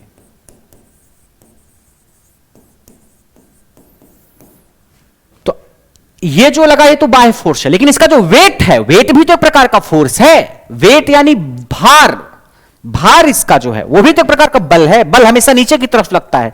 तो अगर मैं कहूं इसके वेट द्वारा किया गया कार्य कितना होगा, यानी जो इसका भार है वो भी एक प्रकार का फोर्स है, उसके द्वारा किया गया कार्य कितना होगा, what will be work done by this weight. तो बताइए, वेट लग रहा है नीचे और डिस्प्लेसमेंट तो इधर हो रहा है। क्या वेट नीचे लगा तो अगर नीचे आ जाता तब तो बात अलग थी, अगर इस पे वेट नीचे लगा और ये ऑब्जेक्ट नीचे आ जाता तब तो बात अलग थी, लेकिन ऑब्जेक्ट नीचे नहीं जा रहा है, इसका मोशन इधर हो रहा है। तो इस वस्तु पे भार नीचे और इस पे विस्थापन इधर हो रहा है। तो अगर मैं कहूं इस वजन, इस वस्तु के भार द्वारा किया गया कार्य, भार भी एक प्रकार का फोर्स ही है, इस फोर्स के द्वारा किया गया कार्य कितना होगा, फोर्स इधर, डिस्प्लेसमेंट इधर, एंगल 90 डिग्री है। एंगल कितना है इसके बीच का, 90 डिग्री, 90 डिग्री, 90 डिग्री है तो वर्क डन कितना होगा, 0। जब भी फोर्स और डिस्प्लेसमेंट के बीच का कोण 90 डिग्री होता है, वर्क डन क्या होता है, 0 डिग्री, 0 डिग्री, 0 डिग्री। वेट इधर, विस्थापन इधर, तो वर्क डन कितना हो, 0 डिग्री। इसीलिए कहा जाता है कि अगर एक कुली है अपने सर के ऊपर भारी वजन लेकर के चल रहा है या खड़ा है, तो क्या वो कोई काम कर रहा है, नहीं। इसका मतलब हम ये कहना चाहते हैं कि गुरुत्व के द्वारा या ग्रेविटेशनल फोर्स के द्वारा कोई कार्य नहीं किया जा रहा है। अगर एक कुली है, वजन लेके खड़ा है अपने सर के ऊपर, मैं मान लीजिए कुली हूं, मैं प्लेटफॉर्म पे खड़ा हूं, वजन नीचे लग रहा है, नीचे की तरफ, जो भी भार मैंने रखा है अपने सर के ऊपर वो नीचे की तरफ लग रहा है, और मैं चल रहा हूं ऐसे ऐसे, तो मैं चल रहा हूं ऐसे ऐसे, वजन है नीचे, दोनों के बीच का एंगल 90 डिग्री। अगर मैं एक कुली हूं, मैं प्लेटफॉर्म पे खड़ा हूं सामान लेके, चल रहा हूं सामान लेके, तो जो सामान का वजन है, वेट, वो तो नीचे की तरफ लगेगा, और मैं जो गति कर रहा हूं, मैं ऐसे ऐसे गति कर रहा हूं या मैं ऐसे ऐसे चल रहा हूं, तो मेरा मोशन जो है इधर और भार इधर। तो उस कुली के द्वारा, मतलब एक तरीके से उस गुरुत्व के द्वारा, अगर मैं पूछूं ग्रेविटेशनल फोर्स के द्वारा किया गया कार्य कितना होगा, तो आप बोलोगे 0। इसीलिए बोलते हैं अगर कुली सामान लेके खड़ा है या चल रहा है प्लेटफॉर्म पे, तो वर्क डन 0 मान के चलते हैं हम। इसका मतलब जो वेट है उसके द्वारा किया गया कार्य क्या होगा, 0। तो work done by gravitational force, ये वेट है, ग्रेविटेशनल फोर्स। वजन क्या है, गुरुत्वाकर्षण बल है। क्या है, गुरुत्वाकर्षण बल। इसके द्वारा किया गया कार्य क्या होगा, 0, 90 डिग्री। या अगर आपने ये भी पढ़ा होगा कि अगर किसी भी सतह पे कोई वस्तु रख देते हैं तो वो वस्तु सतह पे एक फोर्स लगाती है जिसको क्रिया बल बोलते हैं, और उसके बदले में वो सतह भी उस वस्तु पे फोर्स लगाती है जिसको प्रतिक्रिया बल बोलते हैं। जैसे कोई सरफेस है, इस सरफेस पे आपने एक वस्तु रख दी, कोई ईंट रख दिया आपने ऐसे, ये ईंट आपने रख दिया, तो ईंट इस सरफेस पे नीचे की तरफ फोर्स लगाएगी। तो जब ईंट इस सरफेस पे नीचे की तरफ फोर्स लगाएगी तो ये सरफेस भी इस ईंट पर ऊपर की तरफ फोर्स लगाएगा। ये क्या है, law of action and reaction, क्रिया प्रतिक्रिया का नियम। यानी अगर ईंट इस फर्श पे, इस सरफेस से फोर्स नीचे की तरफ लगा रही है, जिसको आप क्रिया बल बोलते हो, एक्शन फोर्स, तो ये सरफेस भी इस ईंट पे ऊपर की तरफ फोर्स लगाएगा जिसको बोलते हैं प्रतिक्रिया बल, रिएक्शन फोर्स आप बोल सकते हो, रिएक्शन फोर्स। जैसे मैं जमीन पे खड़ा हूं तो मैं जमीन पे फोर्स लगा रहा हूं, I am applying force on the ground. तो मैं जो फोर्स लगा रहा हूं वो एक्शन है, क्रियाबल। और वो जमीन मेरे पैरों के ऊपर जो फोर्स लगा रही है वो क्या है, वो रिएक्शन फोर्स है। वो कौन सा फोर्स है, रिएक्शन फोर्स। तो क्रिया प्रतिक्रिया का नियम तो आप जानते ही हो कि जब क्रिकेट की बॉल बल्ले पे आती है और हम बल्ले से हिट करते हैं तो क्या होता है, हम बॉल जो है आपके बैट के ऊपर फोर्स लगाती है और आपका बैट उस बॉल के ऊपर फोर्स लगाता है और दोनों एक दूसरे के ऊपर बराबर फोर्स लगाते हैं। क्या लगाते हैं, बराबर फोर्स लगाते हैं, है कि नहीं। तो क्रिया प्रतिक्रिया का नियम यही है, law of action and reaction, कि जब एक वस्तु किसी दूसरी वस्तु पे एफ फोर्स लगाए तो दूसरी वस्तु भी पहली वस्तु पर उतना ही फोर्स लगाएगी, उल्टी दिशा में लगाएगी। यह क्रिया प्रतिक्रिया का नियम। यानी अगर इस सतह पे एक वस्तु रखी है जिसका वजन नीचे की तरफ है, यानी ये वस्तु, ये ऑब्जेक्ट इस सरफेस पे नीचे की तरफ फोर्स लगा रहा है, तो ये सरफेस भी इस वस्तु पे ऊपर की तरफ एक फोर्स लगाएगी, जिसको क्या बोलते हैं, रिएक्शन फोर्स, जिसको एन से रिप्रेजेंट करते हैं। ये प्रतिक्रिया बल है। ये क्या है, प्रतिक्रिया बल, रिएक्शन फोर्स। रिएक्शन फोर्स को एन से रिप्रेजेंट करते हैं। भाई ये सरफेस है ना कोई, हाँ, इस सरफेस पे आपने क्या रखा है, कोई वस्तु रख दी आपने, कोई ऑब्जेक्ट रखा है। तो अगर ये ऑब्जेक्ट इस सरफेस पे नीचे की तरफ फोर्स लगाया तो ये सरफेस यानी ये सतह भी इस वस्तु पर ऊपर की तरफ फोर्स लगाएगी। ये सतह यानी ये सरफेस इस ऑब्जेक्ट पे ऊपर की तरफ जो फोर्स लगाएगी, that force is called reaction force. यानी इस सतह के द्वारा इस वस्तु पर ऊपर की तरफ लगाया गया बल जो है उसको प्रतिक्रिया बल बोलते हैं। तो ये वाला क्रिया बल, ये वाला प्रतिक्रिया बल, ऐसे मान सकते हो। तो अगर मैं ये कहूं कि इस प्रतिक्रिया बल के द्वारा किया गया कार्य कितना होगा, तो क्या बोलोगे आप, work done by this reaction force. Reaction force के द्वारा किया गया कार्य कितना होगा, रिएक्शन फोर्स। तो अगर रिएक्शन फोर्स के द्वारा मैं किया गया कार्य निकालना चाहूं तो बोलो क्या होगा, रिएक्शन फोर्स है ऊपर, रिएक्शन फोर्स है क्या ऊपर, और डिस्प्लेसमेंट इधर हो रहा है, डिस्प्लेसमेंट तो इधर हो रहा है ना, और रिएक्शन फोर्स क्या ऊपर, तो दोनों के बीच का एंगल कितना हो गया, रिएक्शन फोर्स यानी प्रतिक्रिया बल और डिस्प्लेसमेंट के बीच का एंगल 90 डिग्री। तो इस रिएक्शन फोर्स और इस विस्थापन यानी डिस्प्लेसमेंट के बीच का एंगल 90 डिग्री है, तो इस रिएक्शन फोर्स के द्वारा किया गया कार्य भी शून्य होगा। यानी इस रिएक्शन फोर्स के द्वारा किया गया कार्य जीरो, इस वेट के द्वारा किया गया कार्य जीरो, मगर ये वाला जो फोर्स है इसके द्वारा किया गया कार्य जीरो नहीं होगा, इसके द्वारा किया गया कार्य कुछ ना कुछ होगा। तो जितने भी फोर्स हैं, हर फोर्स के द्वारा कुछ ना कुछ कार्य किया जाता है और उस कार्य को हम निकालते हैं। तो यहां पे जो है हम देख रहे हैं 3 प्रकार के फोर्स हैं। एक फोर्स है वेट वाला, उसके द्वारा किया गया कार्य जीरो हो गया। दूसरा फोर्स है आपका रिएक्शन वाला, उसके द्वारा किया गया कार्य जीरो हो गया। तीसरा है आपका एक्सटर्नल फोर्स, उसके द्वारा किया गया कार्य कुछ न कुछ होगा, वो जीरो नहीं होगा। ये बात समझ में आ रही है आपको? क्या इतनी बात समझ में आई कि नहीं आई? कमेंट करके बताओ जरा,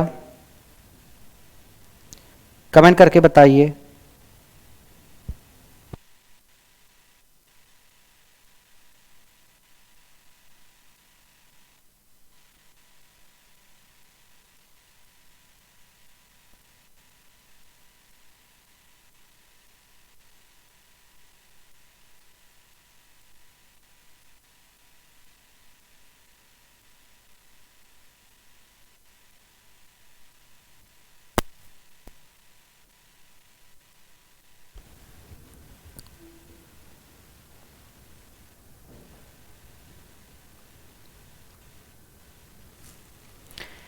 तो अगर मैं पूछूं गुरुत्वाकर्षण बल इस केस में के द्वारा किया गया कार्य, बोलोगे जीरो। मैं बोलूं इस प्रतिक्रिया बल यानी रिएक्शन फोर्स के द्वारा किया गया कार्य, आप बोलोगे जीरो। इस बाह्य बल के द्वारा किया गया कार्य, ना, वो जीरो नहीं होगा, वो कुछ ना कुछ होगा। तो वही लिखा है, work done by gravitational force और रिएक्शन फोर्स आर जीरो। ठीक है, work done by friction force is negative. तो कुछ वर्क डन जो है वो नेगेटिव है और कुछ वर्क डन जीरो है। तो किस केस में क्या कहानी है वो आपको पता होना चाहिए।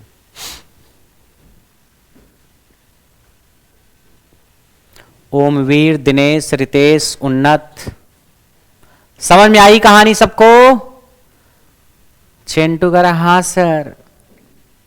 चलिए चलिए, आ गई कहानी तो जरा आगे बढ़ते हैं और एक आध दो सवाल करते हैं।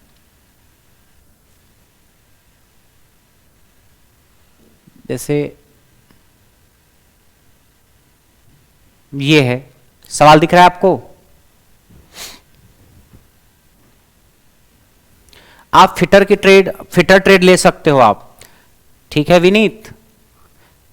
You can choose fitter trade अगर आपने प्रोडक्शन से डिप्लोमा किया है तो। बताइए इसका आंसर।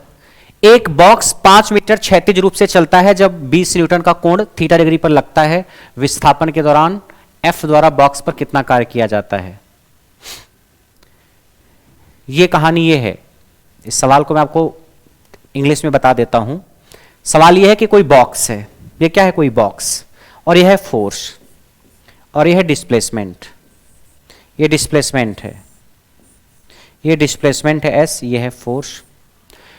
एक बॉक्स 5 मीटर क्षैतिज रूप से चलता है। जो डिस्टेंस इसने कवर की है वो 5 है, जो डिस्प्लेसमेंट है वो कितना है? 5 मीटर डिस्प्लेसमेंट। और जो फोर्स है वो 20 न्यूटन का है। ये जो फोर्स लग रहा है वो 20 न्यूटन का फोर्स लग रहा है। फोर्स जो है वो 20 न्यूटन का है। और थीटा 60 डिग्री है, जो कोण है दोनों के बीच का, ये थीटा, ये 60 डिग्री है। थीटा 60 डिग्री है, दोनों के बीच का जो कोण है that angle is 60 degree, that angle is 60 degree. यानी मैं ये कहना चाह रहा हूं, I am applying a force of 20 Newton on A object making an angle of 60 degree from the horizontal and the object makes a displacement of 5 meter, then what is the work done by this force? Listen again. I am applying a force of 20 Newton on an object making an angle of 60 degree from the horizontal, then object makes a displacement of 5 meter, then what is work done?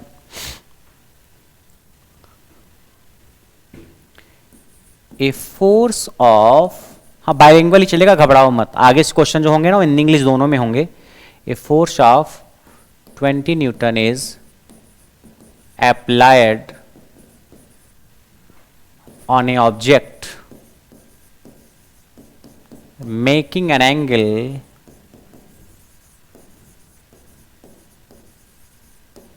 (60 degree from horizontal,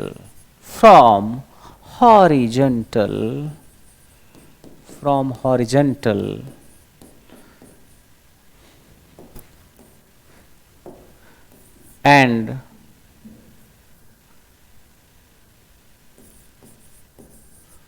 object makes a displacement of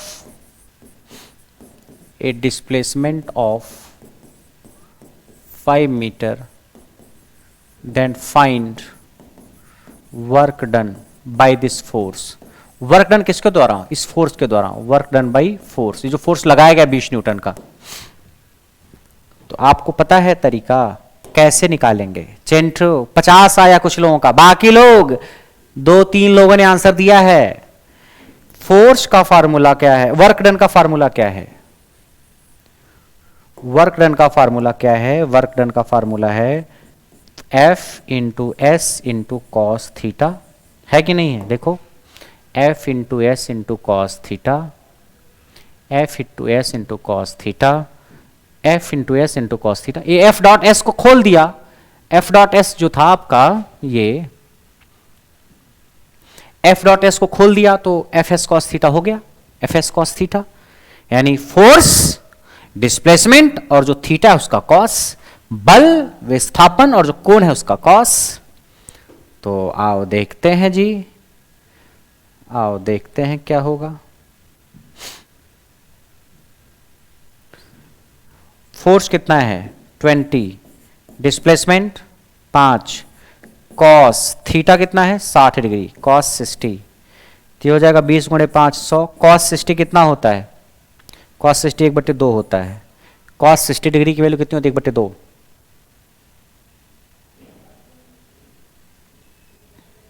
कितना हो जाएगा? 50 joule unit होती है, unit की चर्चा करेंगे। 50 joule,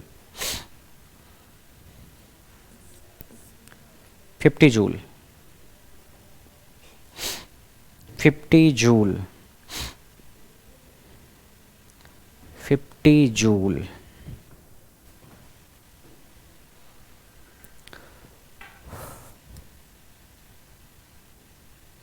कोई दिक्कत? ये पता होना चाहिए आपको। cos 60 डिग्री की वैल्यू 1/2 होती है।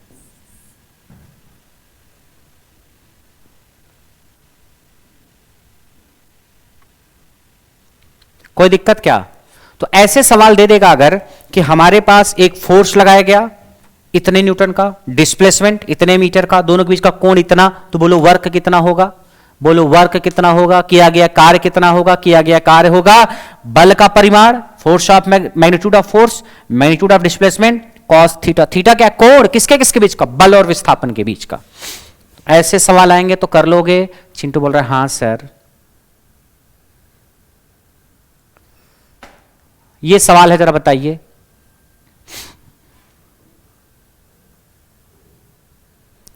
ये सवाल है, इस सवाल को मैं लिखता हूं। ए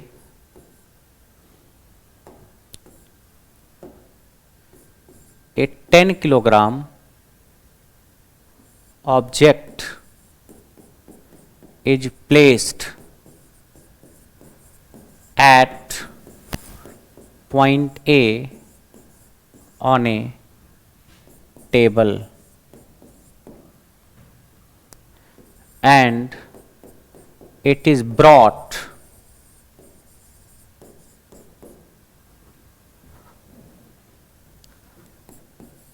to point B horizontally,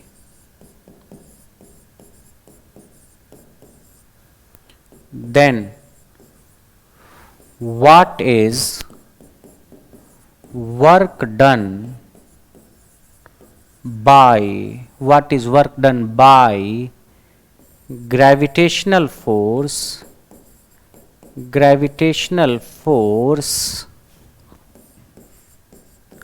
on this object?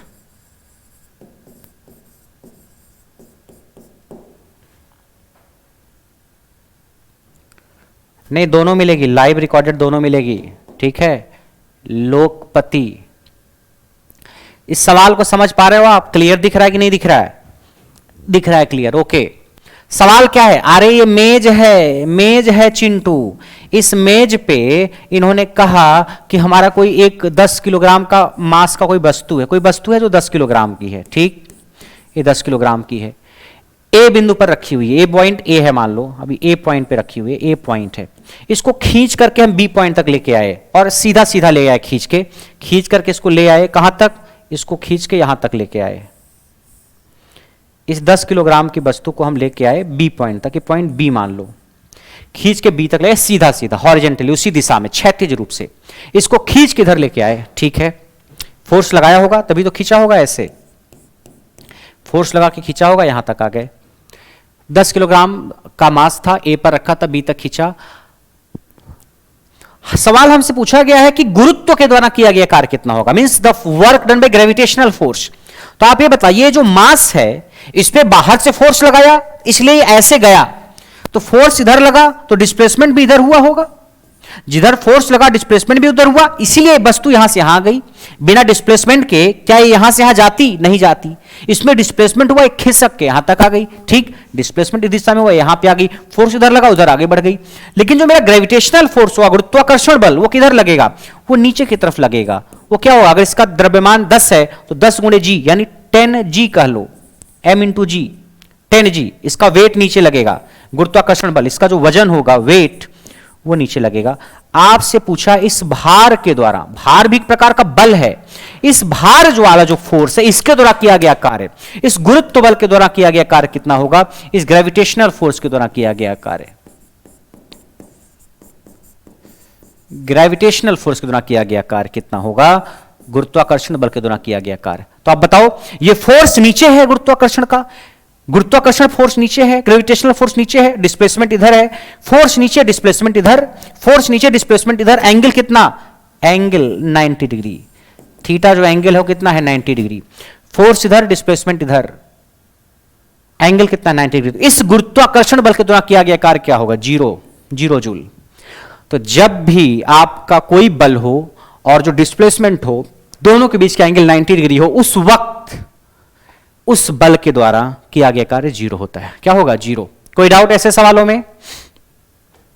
तो आपसे अगर ऐसे सवाल पूछा जाए कि फोर्स और डिस्प्लेसमेंट के बीच का एंगल 90 डिग्री है तो वर्क डन क्या होगा, तो बोलोगे वर्क डन 0 होगा। अगर फोर्स और डिस्प्लेसमेंट विपरीत दिशा में है, अपोजिट डायरेक्शन में, the force and displacement are opposite to each other, then work done will be negative, किया गया कार्य ऋणात्मक होगा। और अगर फोर्स और डिस्प्लेसमेंट एक ही दिशा में है, वर्क बल और विस्थापन एक ही दिशा में है, तो किया गया कार्य फिर धनात्मक होगा। तो किया गया कार्य धनात्मक, ऋणात्मक, 0 हो सकता है। लंबवत यानी परपेंडिकुलर हुए दोनों तो 0, विपरीत हुए अपोजिट हुए तो किया गया कार्य ऋणात्मक यानी माइनस, और अगर सेम डायरेक्शन में दोनों हैं तो किया गया कार्य धनात्मक होगा। क्या ये बात समझ में आई?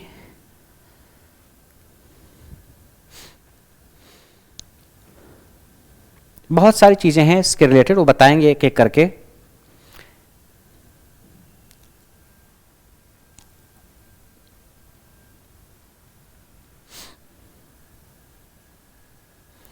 ये तो वर्क की डिफिनीशन देखो, डिफिनीशन ऑफ वर्क क्या है? Work is done on an object when a force causes A displacement of the object.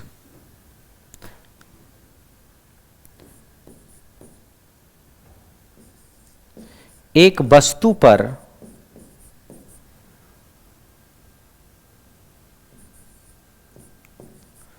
कार्य तब होता है जब वस्तु में विस्थापन हो। इसका मतलब समझ रहे हो आप? इसका मतलब आप समझ रहे हो कि अगर मैं वर्क की परिभाषा लिखूं F into S into cos theta, ऐसे ही तो था, ये फोर्स है, डिस्प्लेसमेंट है कॉस थीटा। अगर S 0 हो, अगर डिस्प्लेसमेंट 0 है तो इस 0 को यहां रखो तो वर्क डन क्या होगा? 0 होगा। यानी अगर फोर्स आप लगा रहे हो लेकिन डिस्प्लेसमेंट 0 है तो किया गया कार्य 0 होगा। यानी फोर्स है, फोर्स लगा रहे हैं हम, लेकिन डिस्प्लेसमेंट अगर नहीं है तो वर्क डन क्या होगा? 0। जैसे अगर मैं एक दीवार लूं और दीवार में अपने सर को ऐसे पीटूं, पटकूं, तो क्या मैं फोर्स लगा रहा हूं? हां। क्या दीवार में कोई डिस्प्लेसमेंट होगा जो आपको आंखों से दिखे? नहीं। अगर मैं एक दीवार में अपने हाथ से ऐसे मारूं, दिन भर मारता रहूं, दिन भर ठोकता रहूं, क्या दीवार मूव करेगी? दीवार में कोई डिस्प्लेसमेंट होगा? क्या कमरा आपका बड़ा हो जाएगा? क्या दीवार खिसक जाएगी? ऐसा होगा क्या? नहीं। तो अगर हम एक कमरे की दीवार पे अपने हाथों से पीटें, अपने सर को पटकें, तो मैंने फोर्स तो लगाया, फोर्स है, मगर डिस्प्लेसमेंट नहीं हो रहा है, इसलिए किया गया कार्य 0 होगा। तो कितना भी सर पटको आप दीवार पे, कितना भी मुक्का मारो, कितना भी घूसा मारो अपने कमरे की दीवारों पे, आपके द्वारा किया गया कार्य 0 ही होगा। वाई? फोर्स तो लगाया आपने, हाथ से मार रहे हो, सर से पीट रहे हो, सर पटक रहे हो, फोर्स तो लगा रहे हो आप, लेकिन डिस्प्लेसमेंट नहीं है। तो कार्य होने के लिए डिस्प्लेसमेंट होना जरूरी है। कार्य होने के लिए डिस्प्लेसमेंट होना जरूरी है। सिर्फ फोर्स लगाते जाओ, कोई डिस्प्लेसमेंट नहीं, काम नहीं माना जाएगा, कोई काम नहीं माना जाएगा। वही लिखा है, एक वस्तु पर कार्य तब होगा जब वस्तु में विस्थापन हो। आप बोलो सर ने फोर्स तो लगा दिया सर, तो मान लो ना कार्य हो गया। नहीं, सिर्फ फोर्स से कार्य नहीं होगा, फोर्स लगाओ और डिस्प्लेसमेंट हो, तब हम मानेंगे कार्य होगा। ठीक है? इफ, इसका यही मतलब है कि यह मतलब कि अगर आपका वर्क, अगर आपका फोर्स 0 नहीं है, फोर्स 0 नहीं है, इसका मतलब क्या? फोर्स 0 नहीं है और डिस्प्लेसमेंट 0 है, मतलब आपने डिस्प्लेसमेंट कुछ नहीं हुआ लेकिन फोर्स 0 है, इस केस में वर्क आपका 0 ही माना जाएगा। इसका मतलब समझ रहे हो कि विस्थापन 0 है, फोर्स 0 नहीं, फोर्स कुछ न कुछ है, लगाया है, भले कुछ भी फोर्स लगाया है, लेकिन अगर विस्थापन नहीं तो वर्क नहीं, विस्थापन नहीं तो वर्क नहीं, भले बल लगाया है। तो अगर आप किसी चीज को कितना भी फोर्स लगाओ, कितना भी बल लगाओ, उसमें गति नहीं, उसमें विस्थापन नहीं, तो कोई कार्य नहीं। तो कार्य होने के लिए क्या जरूरी है? विस्थापन। सिर्फ फोर्स लगा देने से काम नहीं होगा। हाँ सर हमने आज 2 घंटे पढ़ाई की सर, 2 घंटे पढ़ाई से काम नहीं चलेगा। सीखे कितना, दिमाग में कुछ है नहीं सर, याद तो कुछ भी नहीं सर, लेकिन पढ़े हैं सर 3 घंटा, मां कसम खा रहे हैं सर, नहीं माना जाएगा। फोर्स लगाओ और डिस्प्लेसमेंट भी हो, पढ़ाई करो तो कुछ दिमाग में घुसे भी। हाँ सर 2 घंटे पढ़ाई की, 25-30 पॉइंट दिमाग में रखते हैं सर, पूछ लो, बिल्कुल जीवा पे है सर, जैसे बोलोगे तुरंत बोलना शुरू कर देंगे तो माना जाएगा। 6 घंटा पढ़ लिया, उन्होंने बोला पढ़े, हाँ सर बहुत पढ़ा, बीच बीच में चाय कॉफी भी पिया सर, बहुत मेहनत किया। अच्छा ठीक है, तो क्या क्या याद है बताओ? याद तो कुछ नहीं सर, लेकिन हाँ पढ़ा है सर। वो पढ़ाई नहीं मायने रखती। वो फोर्स हमारे किसी काम का नहीं जो डिस्प्लेसमेंट ना पैदा कर पाए, क्योंकि डिस्प्लेसमेंट नहीं तो वर्क नहीं। वर्क होने के लिए डिस्प्लेसमेंट का होना जरूरी है। तो इस टीवी पे मैं कितना भी फोर्स लगाऊंगा, टीवी में मोशन नहीं तो कोई वर्क नहीं। मैं इस टेबल पे कितना भी फोर्स लगाऊं, पीटूं, अगर इसमें मोशन नहीं तो कोई वर्क नहीं। फोर्स तो लग ही रहा है। तो कार्य करने के लिए विस्थापन का होना जरूरी है। कार्य करने के लिए विस्थापन का होना जरूरी है। बात आ रही समझ में? नहीं आ रही बात समझ में? बोलो चिंटू।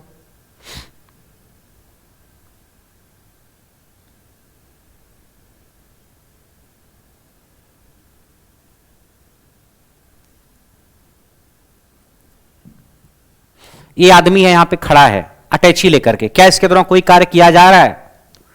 ये आदमी अटैची लेके यहां पे खड़ा है, इसके दौरान कोई कार्य किया जा रहा है क्या? अटैची लेके खड़ा हूं सर, बहुत भारी अटैची है सर, सर दम तो बहुत लग रहा है सर, तो कार्य तो कर ही रहा हूं मैं ना। क्यों? आप खड़े हो, रुके हो, आप स्टैंड स्टिल कंडीशन में हो, आप रुके हुए हो।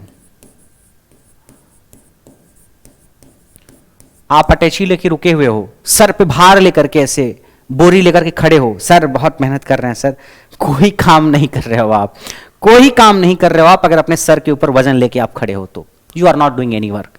यहां पे रख लो, कोई भारी वजन रख लो, ईंटा पत्थर रख लो, खड़े हो, रुके हो, स्टैंड स्टिल रुके हो, कोई कार्य नहीं किया जाए। क्यों? क्योंकि कार्य जो होता है, वर्क, ये होता है force into displacement into cos theta, यही तो होता है। आप फोर्स तो है, लग रहा है, जो भी फोर्स लगा रहे हो आप अपने हाथों से दम तो लगा ही रहे हो, अटैची को छोड़ दोगे तो अटैची नीचे चली जाएगी, लेकिन डिस्प्लेसमेंट नहीं हो रहा है कुछ भी, आप खड़े हो। तो ए पे एस यहां पे 0 है, इसलिए वर्क डन 0 होगा। तो अगर एक आदमी अटैची लेके खड़ा है तो किया गया कार्य कितना है? 0। क्यों? क्योंकि कोई विस्थापन नहीं हो, खड़ा है ना अटैची लेके। अटैची लेके क्या है? खड़ा है।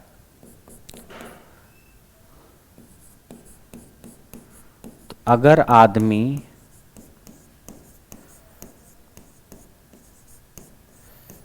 अटैची लेकर खड़ा है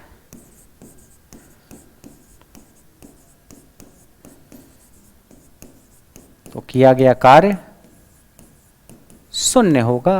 क्या होगा? शून्य। If man is standing holding attache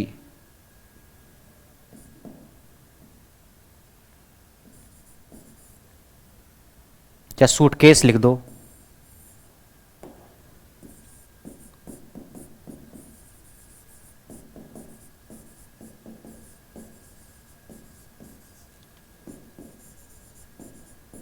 then work done is 0।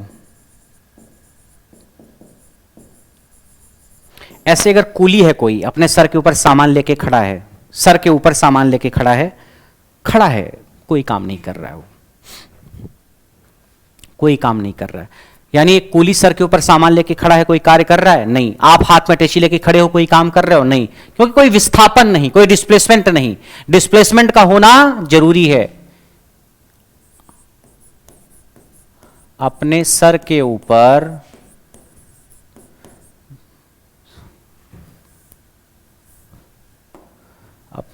के ऊपर भार लेकर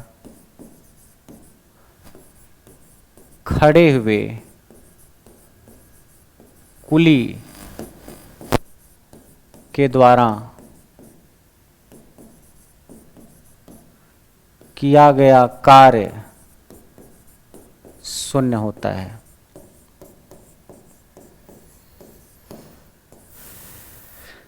work done by a man holding weight on his head.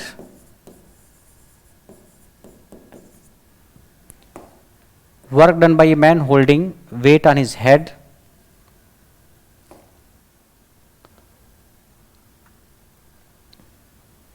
Work done by a man holding weight on his head is 0. मतलब अगर sir के ऊपर भार लेके खड़ा है कुली या कोई आदमी तो क्या आगे कार्य क्या होगा? 0. वो वजन वो बर्दाश्त कर रहा है लेकिन हिल डुल नहीं रहा, कोई कार्य नहीं करेगा, वो कोई कार्य नहीं करेगा. क्लियर? दूसरा, ऐसे कहानी है, अगर आप अटैची ले रहे हो, हाथ में लेके चल रहे हो, आप हाथ में अटैची लेके चल रहे हो, या कोई कूली है, अपने कूली है ये, और अपने सर के ऊपर वजन लेके चल रहा है. ये अपने सर के ऊपर वजन लेके चल रहा है, भारी सा वजन, भारी वजन रखा है, बक्सा वक्सा रखा है, तमाम चीजें वजन लेके चल रहा है, मूव कर रहा है, ये गति कर रहा है. दोनों, आपके अटैची भी और एक कूली भी, दोनों आदमी भी कूली भी, ये मोशन में है, मतलब गतिमान है. ये कूली भी जो है ये भी मोशन में है, सामान लेके चल रहा है, प्लेटफॉर्म पे चल रहा है, गतिमान है. कूली है ये, तो सामान ढोते हैं स्टेशन पे. क्या इस केस में कार्य करेगा? सर अभी तक तो रुका था सर, तो काम नहीं मान रहे थे आप, अभी तक दोनों रुके हुए थे सर, अब तो चल रहे हैं, अब तो काम मान लो सर, अब तो चल रहे हैं दोनों, अब तो काम मान लो. देखो, अगर इस केस में मैं देखूं, आप दो यहां पे फोर्स देखो, आप अगर अटैची को पकड़े हो तो आप क्या कर रहे हो? अटैची के ऊपर ऊपर फोर्स लगा रहे हो. भाई अटैची को छोड़ दोगे तो नीचे चली जाएगी अटैची, है कि नहीं? अटैची को मैं पकड़ा हुआ हूं, अगर मैं छोड़ दूंगा तो नीचे चली जाएगी. अटैची के ऊपर फोर्स मैं ऐसे लगा रहा हूं, अटैची ऐसे पकड़ा है आदमी, फोर्स ऊपर लग रहा है, बल. या ये जो कुली है, कुली क्या कर रहा है? कुली वजन को बर्दाश्त कर रहा है. हाँ, नीचे लग रहा है फोर्स, फोर्स नीचे लग रहा है, मान लो फोर्स क्या लग रहा है? नीचे, मान लो फोर्स नीचे लग रहा है, इसके ऊपर फोर्स इधर लग रहा है, फोर्स नीचे लग रहा है, उसके सर के ऊपर तो फोर्स है, काफी भारी सामान रखा है उसने, ये भी पकड़ के रखा हुआ है अटैची को, वरना सूटकेस नीचे आ जाएगा. लेकिन जब ये गति कर रहा है तो इसका मोशन किधर? इसका मोशन इधर है, ऐसे कुली भी इधर चल रहा है, इधर, इसका मोशन इधर है, गति इधर है, मोशन इधर है और वजन नीचे है. ऐसे अटैची पे फोर्स ऊपर लगा रहा है और चल ऐसे रहा है, तो डिस्प्लेसमेंट या इधर हो रहा है, डिस्प्लेसमेंट आपका इधर हो रहा है, डी मान लो चाहे एस मान लो, डिस्प्लेसमेंट इधर, फोर्स इधर, एंगल कितना होगा? 90 डिग्री, एंगल 90 डिग्री का है, क्योंकि चल ऐसे ऐसे रहा है, ऐसे ऐसे चल रहा है, फोर्स ऊपर है, एंगल 90 डिग्री. या इस कुली को देखो, वजन नीचे है और डिस्प्लेसमेंट इधर, चल रहा है ऐसे ऐसे, तो कोण कितना होगा फोर्स और डिस्प्लेसमेंट के बीच का? 90 degree, theta 90 degree. Work done क्या होगा इस केस में? 0 डिग्री. थीटा 90 तो कॉस थीटा क्या होगा? 0. तो वर्क डन क्या होगा इस केस में? 0 होगा. यानी अपने सर के ऊपर हाथ, अपने सर के ऊपर भार लेकर चलता हुआ कुली हो, चाहे अपने हाथ में अटैची लेकर चलते हुए आप हो, किया गया कार्य क्या लेके चलते हैं? 0. तो हाथ में सूटकेस या सिर पर भार लेकर प्लेटफॉर्म पर चलने में किया गया कार्य शून्य होगा.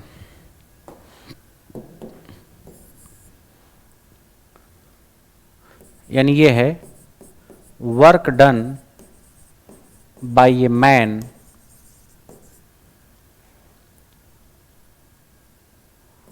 who is holding suitcase in hand or heavy weight on his head is moving on platform, then work done will be 0.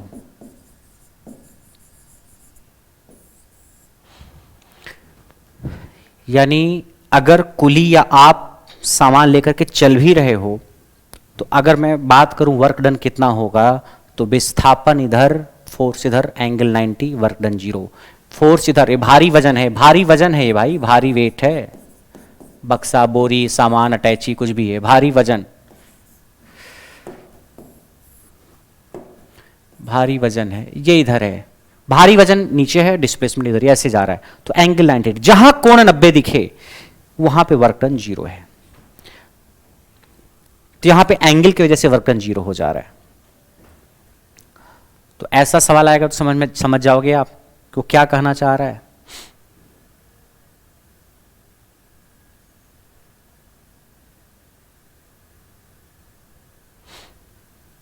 बाकी ये द वर्क डन में भी पॉजिटिव, 0 और negative depending on the angle between force and the displacement.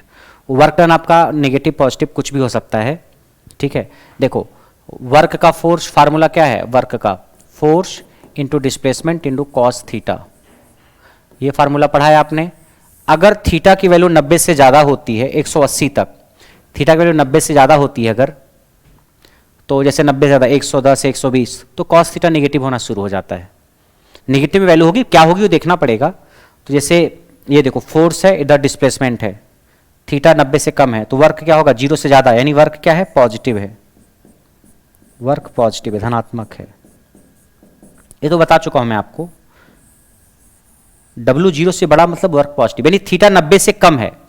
अगर ये theta 90 से कम है ना, जैसे कॉस 90 से कम है, यानी कॉस 85, कॉस 70, कॉस 60, कॉस 30, ऐसा कुछ है ये, यानी इधर डिस्प्लेसमेंट है और फोर्स है इधर, चाहे इधर चाहे इधर, 90 से कम हो तो पॉजिटिव होगा. और अगर थीटा 90 हो गया तो वर्क डन 0 हो जाएगा. ये तो बता चुका हूं मैं आपको कि डिस्प्लेसमेंट इधर, फोर्स इधर, 90 हो गया.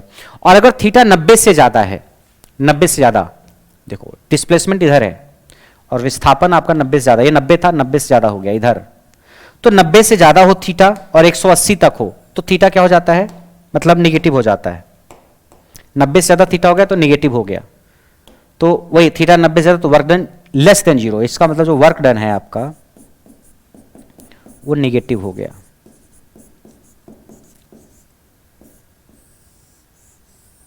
बट नॉर्मली 180 वाला लेके हम चलते हैं, क्योंकि 90 से ज़्यादा, 180 भी तो 90 से ज़्यादा ही है भाई. कॉस 180 -1 होता है, ठीक है. तो वही कहानी है कि अगर थीटा 90 से ज़्यादा हुआ, आप ले रहा cos 95, cos 100, cos 110, cos 110 degree की वैल्यू निकालना, वो निगेटिव में आएगा. अब निगेटिव में कुछ आएगा, कितना आएगा पता नहीं. कॉस 120 निकालो, कॉस 130 निकालो, कॉस 140 निकालो, कॉस 95 निकालो, वो माइनस में ही आएगा. यानी अगर कॉस थीटा नेगेटिव तो ये नेगेटिव, कॉस थीटा पॉजिटिव तो ये पॉजिटिव, कॉस थीटा 0 तो 0, ये पॉजिटिव तो ये पॉजिटिव, ये नेगेटिव तो ये नेगेटिव, ये 0 तो ये 0. तो आपको पता होना चाहिए कि कब वर्क डन नेगेटिव होगा, कब वर्क डन पॉजिटिव होगा. तो अगर थीटा 90 से कम है तो वर्क डन पॉजिटिव, थीटा 90 है तो वर्क डन 0, थीटा 90 से ज्यादा तो वर्क डन नेगेटिव. ठीक है.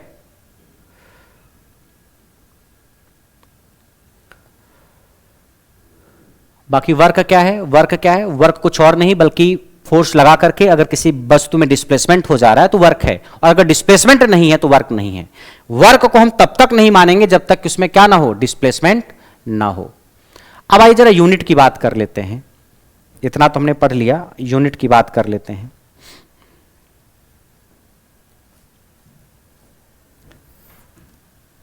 Unit of work.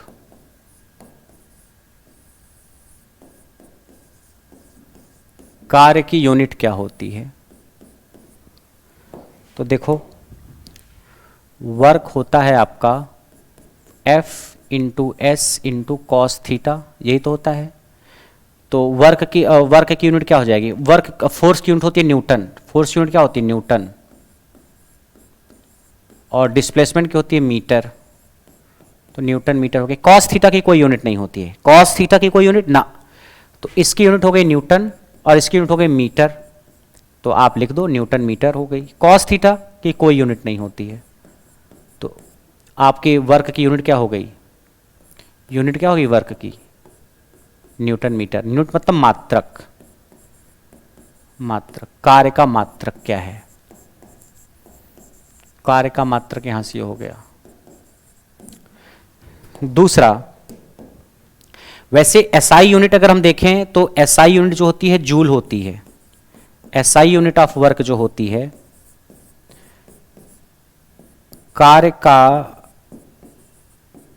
कार्य की एसआई यूनिट, एसआई मात्रक। एसआई मतलब international system of unit. SI मतलब इंटरनेशनल सिस्टम ऑफ यूनिट, अंतरराष्ट्रीय मात्रक जो होता है एसआई यूनिट, वो जूल होती है। क्या होती है? जूल। जूल। और जो जूल बराबर किसके होता है? एक जूल आप लिखना चाहो, चाहे लिखना चाहो तो जूल बराबर किसके किसके होता है? वैसे तो एसआई यूनिट जूल होती है। जूल किसके किसके बराबर होता है? जूल बराबर होता है न्यूटन मीटर के, जो कि आप देख रहे हो न्यूटन मीटर। इसे जूल लिख सकते हो आप। इसे क्या लिख सकते हो आप? जूल।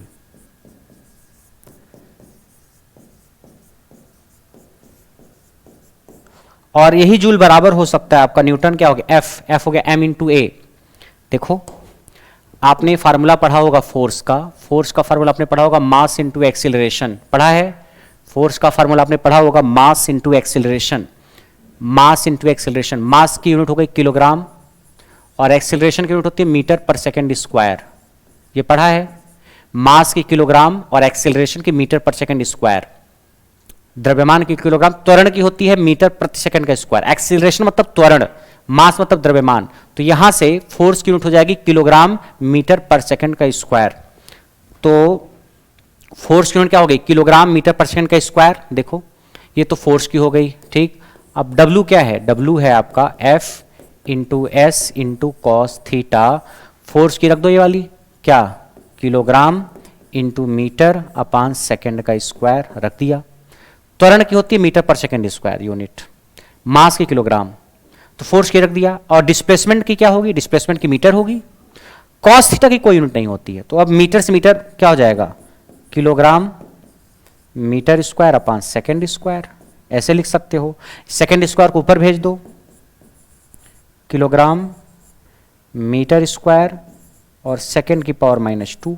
ये भी तो यूनिट हो जाएगी वर्क की, तो वर्क की यूनिट हो जाएगी। देखो वर्क क्या है? F into S into cos theta. Cos theta की कोई यूनिट नहीं, फोर्स की ये हो गई। और S डिस्प्लेसमेंट है, डिस्प्लेसमेंट की मीटर हो गई, मीटर। अब metre into metre, metre square, नीचे सेकंड स्क्वायर, यहाँ किलोग्राम। सेकंड स्क्वायर नीचे से ऊपर जाएगा तो सेकंड की पावर -2 हो जाएगा। तो ये भी जो है एक तरीके से यूनिट है वर्क की, ये जूल के ही बराबर होगा। तो आप लिख सकते हो kilogram into metre square into second की पावर -2, यानी जूल बराबर हो गया इसके। यानी एसआई यूनिट जो होती है वो जूल होती है, और एक जूल बराबर होता है न्यूटन इंटू मीटर के, या एक जूल बराबर होता है आपका kilogram into metre square into second की पावर -2 के। ये भी पॉसिबल है। ये एसआई यूनिट मैं लिख रहा हूं, कौन सी unit? SI unit. SI unit joule है, जूल इसके बराबर है। और अगर सीजीएस यूनिट की बात मैं करूं, सीजीएस यूनिट की, सेंटीमीटर ग्राम सेकंड, ये एसआई है। एसआई में क्या है? एसआई को एमकेएस भी बोलते हैं। देखो, एसआई सिस्टम ऑफ यूनिट को, ये जब हम यूनिट और मेजरमेंट पढ़ाएंगे, जो चैप्टर होगा, जो भी पढ़ाएगा उसमें बताया जाएगा। यूनिट्स एंड मेजरमेंट वगैरह वाला जो चैप्टर पढ़ोगे आप इसी बैच में, उसमें सारी चीजें बताई जाएंगी। एसआई को हम एमकेएस भी बोलते हैं, एमकेएस सिस्टम ऑफ यूनिट, कि ये क्या है? मीटर किलोग्राम सेकेंड, यानी मास जो दूरी है मीटर में, द्रव्यमान किलोग्राम में, और टाइम सेकेंड में। एमकेएस सिस्टम भी बोलते हैं। द्रव्यमान यानी मास, ये जो है मास जो है एम, और सॉरी दूरी जो है मीटर में, और मास किलोग्राम में, टाइम सेकेंड में। ये क्या है? दूरी, डिस्टेंस, दूरी मीटर में। के क्या है? मास, द्रव्यमान किलोग्राम में, और ये क्या है? समय, समय सेकेंड में। तो एसआई को एमकेएस बोलते हैं। एमकेएस में अगर देखोगे तो हमने एमकेएस में सब लिखा हुआ है। एमकेएस में यूनिट होती है जूल या न्यूटन मीटर या kilogram metre square into second square, second की पावर -2। ये है, तो ये आपको याद होना चाहिए। एसआई या MKS system of unit. SI क्या है? International system of unit. International system of unit. ये एसआई यूनिट है। सीजीएस यूनिट की अगर हम बात करें, centimetre gram second, CGS unit, CGS unit of work,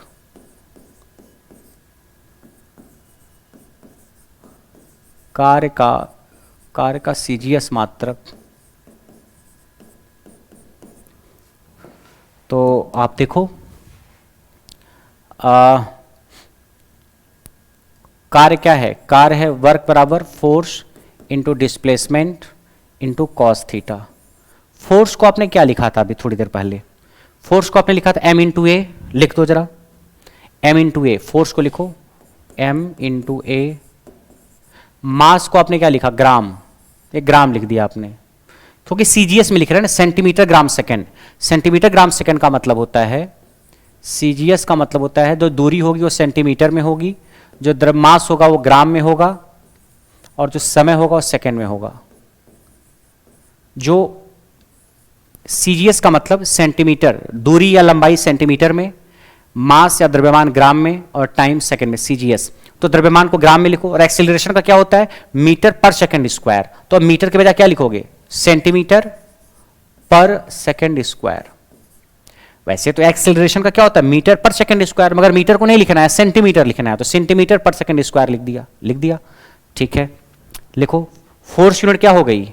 gram into centimetre upon second square. और एस क्या? डिस्प्लेसमेंट। डिस्प्लेसमेंट मतलब दूरी, एक तरीके से ये भी सेंटीमीटर होगा। दूरी को या लंबाई को सेंटीमीटर लेते हैं सीजीएस में, और अगर एसआई होता तो मीटर लेते। एसआई में क्या लिया था? मीटर लिया था, लेकिन यहां पे सेंटीमीटर लेंगे। कॉस थीटा की कोई यूनिट नहीं होगी, तो क्या हो जाएगा ये? ग्राम सेंटीमीटर स्क्वायर, और सेकेंड इनवर्स ऊपर चला जाएगा, तो सेकेंड की पावर -2, ये यूनिट हो जाएगी वर्क की। तो ग्राम सेंटीमीटर स्क्वायर सेकेंड की पावर -2। इसे ही क्या बोल देते हैं? अर्ग बोल देते हो आप। इसे क्या बोल देते हो? अर्ग। यानी अगर मैं ये कहूं कि सीजीएस यूनिट क्या है, तो आप बोलोगे सीजीएस यूनिट जो है वो अर्ग है। ERG, अर्ग। अर्ग, ठीक है। और नोट में लिख देता हूं मैं, एक अर्ग किसके बराबर होगा? अगर लिखना चाहो तो एक अर्ग बराबर होगा, लिख दो, ये पूरा है, ग्राम सेंटीमीटर का स्क्वायर इंटू सेकेंड की पावर -2। ग्राम सेंटीमीटर का स्क्वायर इंटू सेकेंड की पावर -2। ये अर्ग, मतलब इसी पूरे को अर्ग बोल देते हैं। तो अगर सीजीएस यूनिट पूछे आपसे तो आप अर्ग ही बोलना और कुछ मत बोलना। सीजीएस यूनिट क्या होती है? सीजीएस यूनिट अर्ग होती है। ठीक। हाँ, एक अर्ग किसके बराबर है? एक अर्ग को आप ये लिख सकते हो, जैसे यहां पे हमने लिखा कि ये वाली यूनिट ऐसे, ये क्या है? जूल के बराबर ही है। ठीक है। बाकी जूल और अर्ग में कई बार रिलेशन भी पूछ लेता है, तो पहला पॉइंट हमने ये लिख दिया, और दूसरा पॉइंट, एक जूल बराबर होता है 10⁻7 अर्ग। एक जूल बराबर 10⁻7 अर्ग।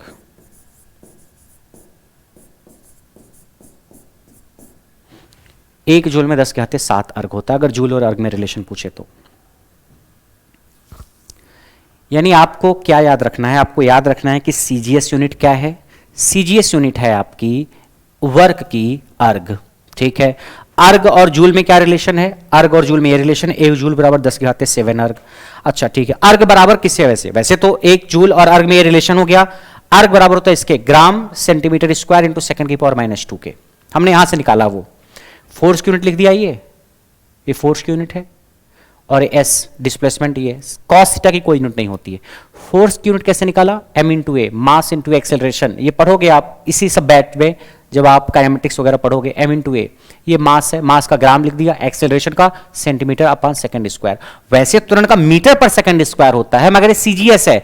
सीजीएस मतलब सेंटीमीटर ग्राम सेकंड। सेंटीमीटर मतलब दूरी हो या लंबाई हो उसको सेंटीमीटर में लेंगे, द्रव्यमान को ग्राम में लेंगे, टाइम को सेकंड में लेंगे। तो वही लिखा और सॉल्व कर दिया। यानी सीजीएस यूनिट क्या है? एनर्जी की, अर्ग है, सॉरी वर्क की। सीजीएस यूनिट क्या है? अर्ग है। अर्ग और जूल में ये रिलेशन है और अर्ग बराबर इसके भी होता है।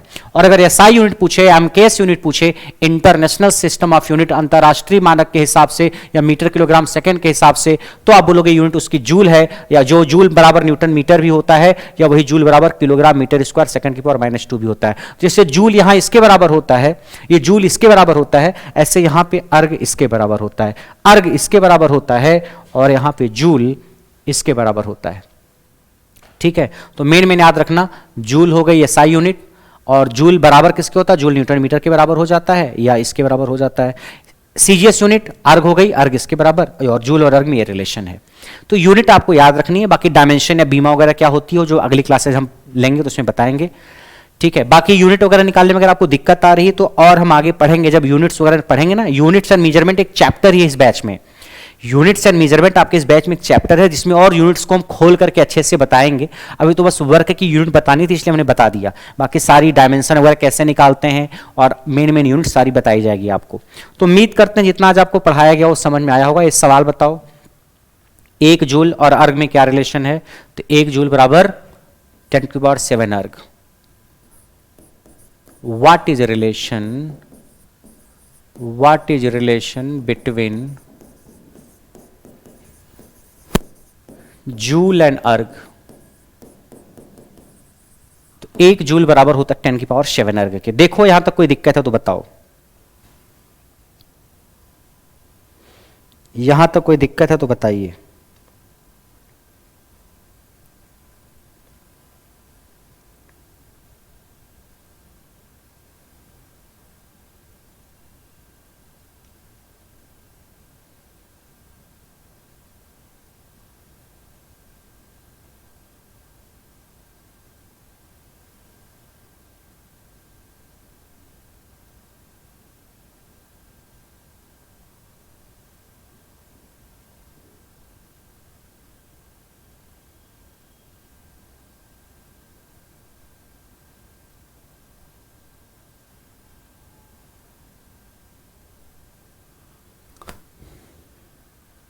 तो हमने आज आपको वर्क के बारे में पढ़ाया और भी वर्क के बारे में पढ़ाया जाना है कि वर्क क्या है। हमने देखा कि वर्क स्केलर प्रोडक्ट है, यानी डॉट प्रोडक्ट है किसका? फोर्स का और डिस्प्लेसमेंट का, दोनों का डॉट प्रोडक्ट कर देंगे तो वर्क निकल जाएगा।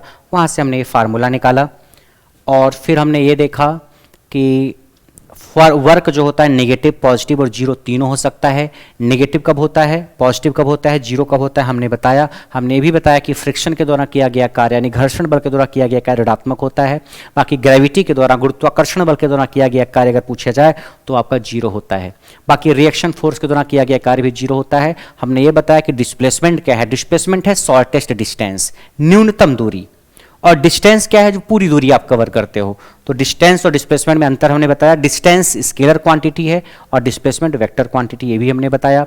उसके बाद डॉट प्रोडक्ट कैसे निकालते हैं? जब दो वेक्टर का डॉट प्रोडक्ट निकालना हो तो पहले वेक्टर का मैग्नीट्यूड, दूसरे का मैग्नीट्यूड और उसके बाद कॉस थीटा, जहां थीटा दोनों के बीच का एंगल है। वर्क क्या है? वर्क वो कोशिश है जो किसी वस्तु में डिस्प्लेसमेंट ले आने की कोशिश करता है। अगर डिस्प्लेसमेंट नहीं है तो वर्क नहीं है। स्केलर और वेक्टर प्रोडक्ट क्या है? स्केलर और वेक्टर क्वांटिटीज क्या है? हमने कुछ एग्जांपल बताया, बाकी चीजें और आगे भी आपको मिलेंगी। बाकी हमने ये बताया कि थीटा कितना हो तो work done positive, work done negative होगा। बाकी हमने बताया अगर कुली या आप सामान लेके खड़े हो अपने हाथ पे या सर पे तो किया गया कार्य आपका क्या होगा? जीरो होगा। और अगर आप सामान या फिर अपने सर पे वजन लेकर के चल रहे हो तो भी किया गया कार्य जीरो होगा। और बाकी हमने कुछ न्यूमेरिकल्स किए। ठीक है, तो उम्मीद करते हैं आपको समझ में आया होगा। इसके आगे की कहानी हम नेक्स्ट क्लासेज में करेंगे। ठीक है, और अगर बैच वगैरह से रिलेटेड कोई इशू अगर आपको है तो आप इस नंबर पे व्हाट्सएप मैसेज करके पूछ सकते हो। ठीक है, फोन नहीं करोगे आप, व्हाट्सएप मैसेज करोगे। हेलो हाय नहीं, टाइम क्लास वगैरह की कितने बजे, ये सब नहीं पूछना है आपको। आपको टाइमिंग ऐप पे अपडेट रहेगी, ऐप पे टाइमिंग आप देखोगे किसी दिन से अपडेट रहेगी। बाकी मंडे को आपकी क्लास होगी 10 बजे से और रेगुलर यही टाइमिंग आपकी रहेगी। तो आपकी वर्क पावर एनर्जी का जो टॉपिक है इसको स्टार्ट किया गया। अभी टॉपिक रेगुलर चलेगा जब तक कि खत्म नहीं हो जाता। इसके बाद फिर दूसरे टॉपिक्स आपके चलेंगे। और अगर कोई इशू है तो आप व्हाट्सएप मैसेज करके इस पे पूछ लेना। बाकी ये बैचेज करियर विल ऐप पे चल रहे हैं। आप ऐप खोलना, ऐप के नीचे सबसे लाइव क्लास का एक ऑप्शन आएगा, उस पर एक बार सबसे पहले क्लिक करना। फिर ऊपर अलग अलग एग्जाम के सेक्शन आ रहे हैं, उसमें और दाएं सरकाओगे आप तो जेई एंड आईटीआई एग्जाम का सेक्शन दिखेगा, उस पर क्लिक करोगे आप तो जितने भी जेई और आईटीआई से रिलेटेड बैचेज चल रहे हैं आपको दिखेंगे। वहीं पे आपको ट्रेड के भी बैचेज दिख जाएंगे और बेसिक साइंस और इंजीनियरिंग ड्राइंग के बैचेज भी दिखेंगे। इस बैच में टोटल 12 टॉपिक कवर होंगे, जैसे कंप्यूटर के बारे में बेसिक होगा, इन्वायरमेंट के बारे में होगा, ईडी कंप्लीट होगी जो आपके आरआरबी एलपीओ टेक्नीशियन में आती है, और work power energy, mass weight and density, units and measurement, electricity, occupational safety, heat and temperature, simple lever and machine, ये सारी चीज़ें होंगी। तो उम्मीद करते हैं आपको समझ में आया होगा।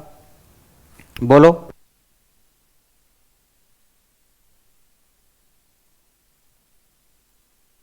ठीक है, तो बाकी आपसे इसके आगे की कहानी नेक्स्ट क्लास में डिस्कस करेंगे। उम्मीद है जो पढ़ाया गया आपको वो समझ में आया होगा। कमेंट आप लोगों का नहीं आ रहा है क्योंकि टाइम पूरा हो गया है। बाकी इसके आगे की कहानी हम मंडे को डिस्कस करेंगे। ठीक है, बाय बाय एवरीवन।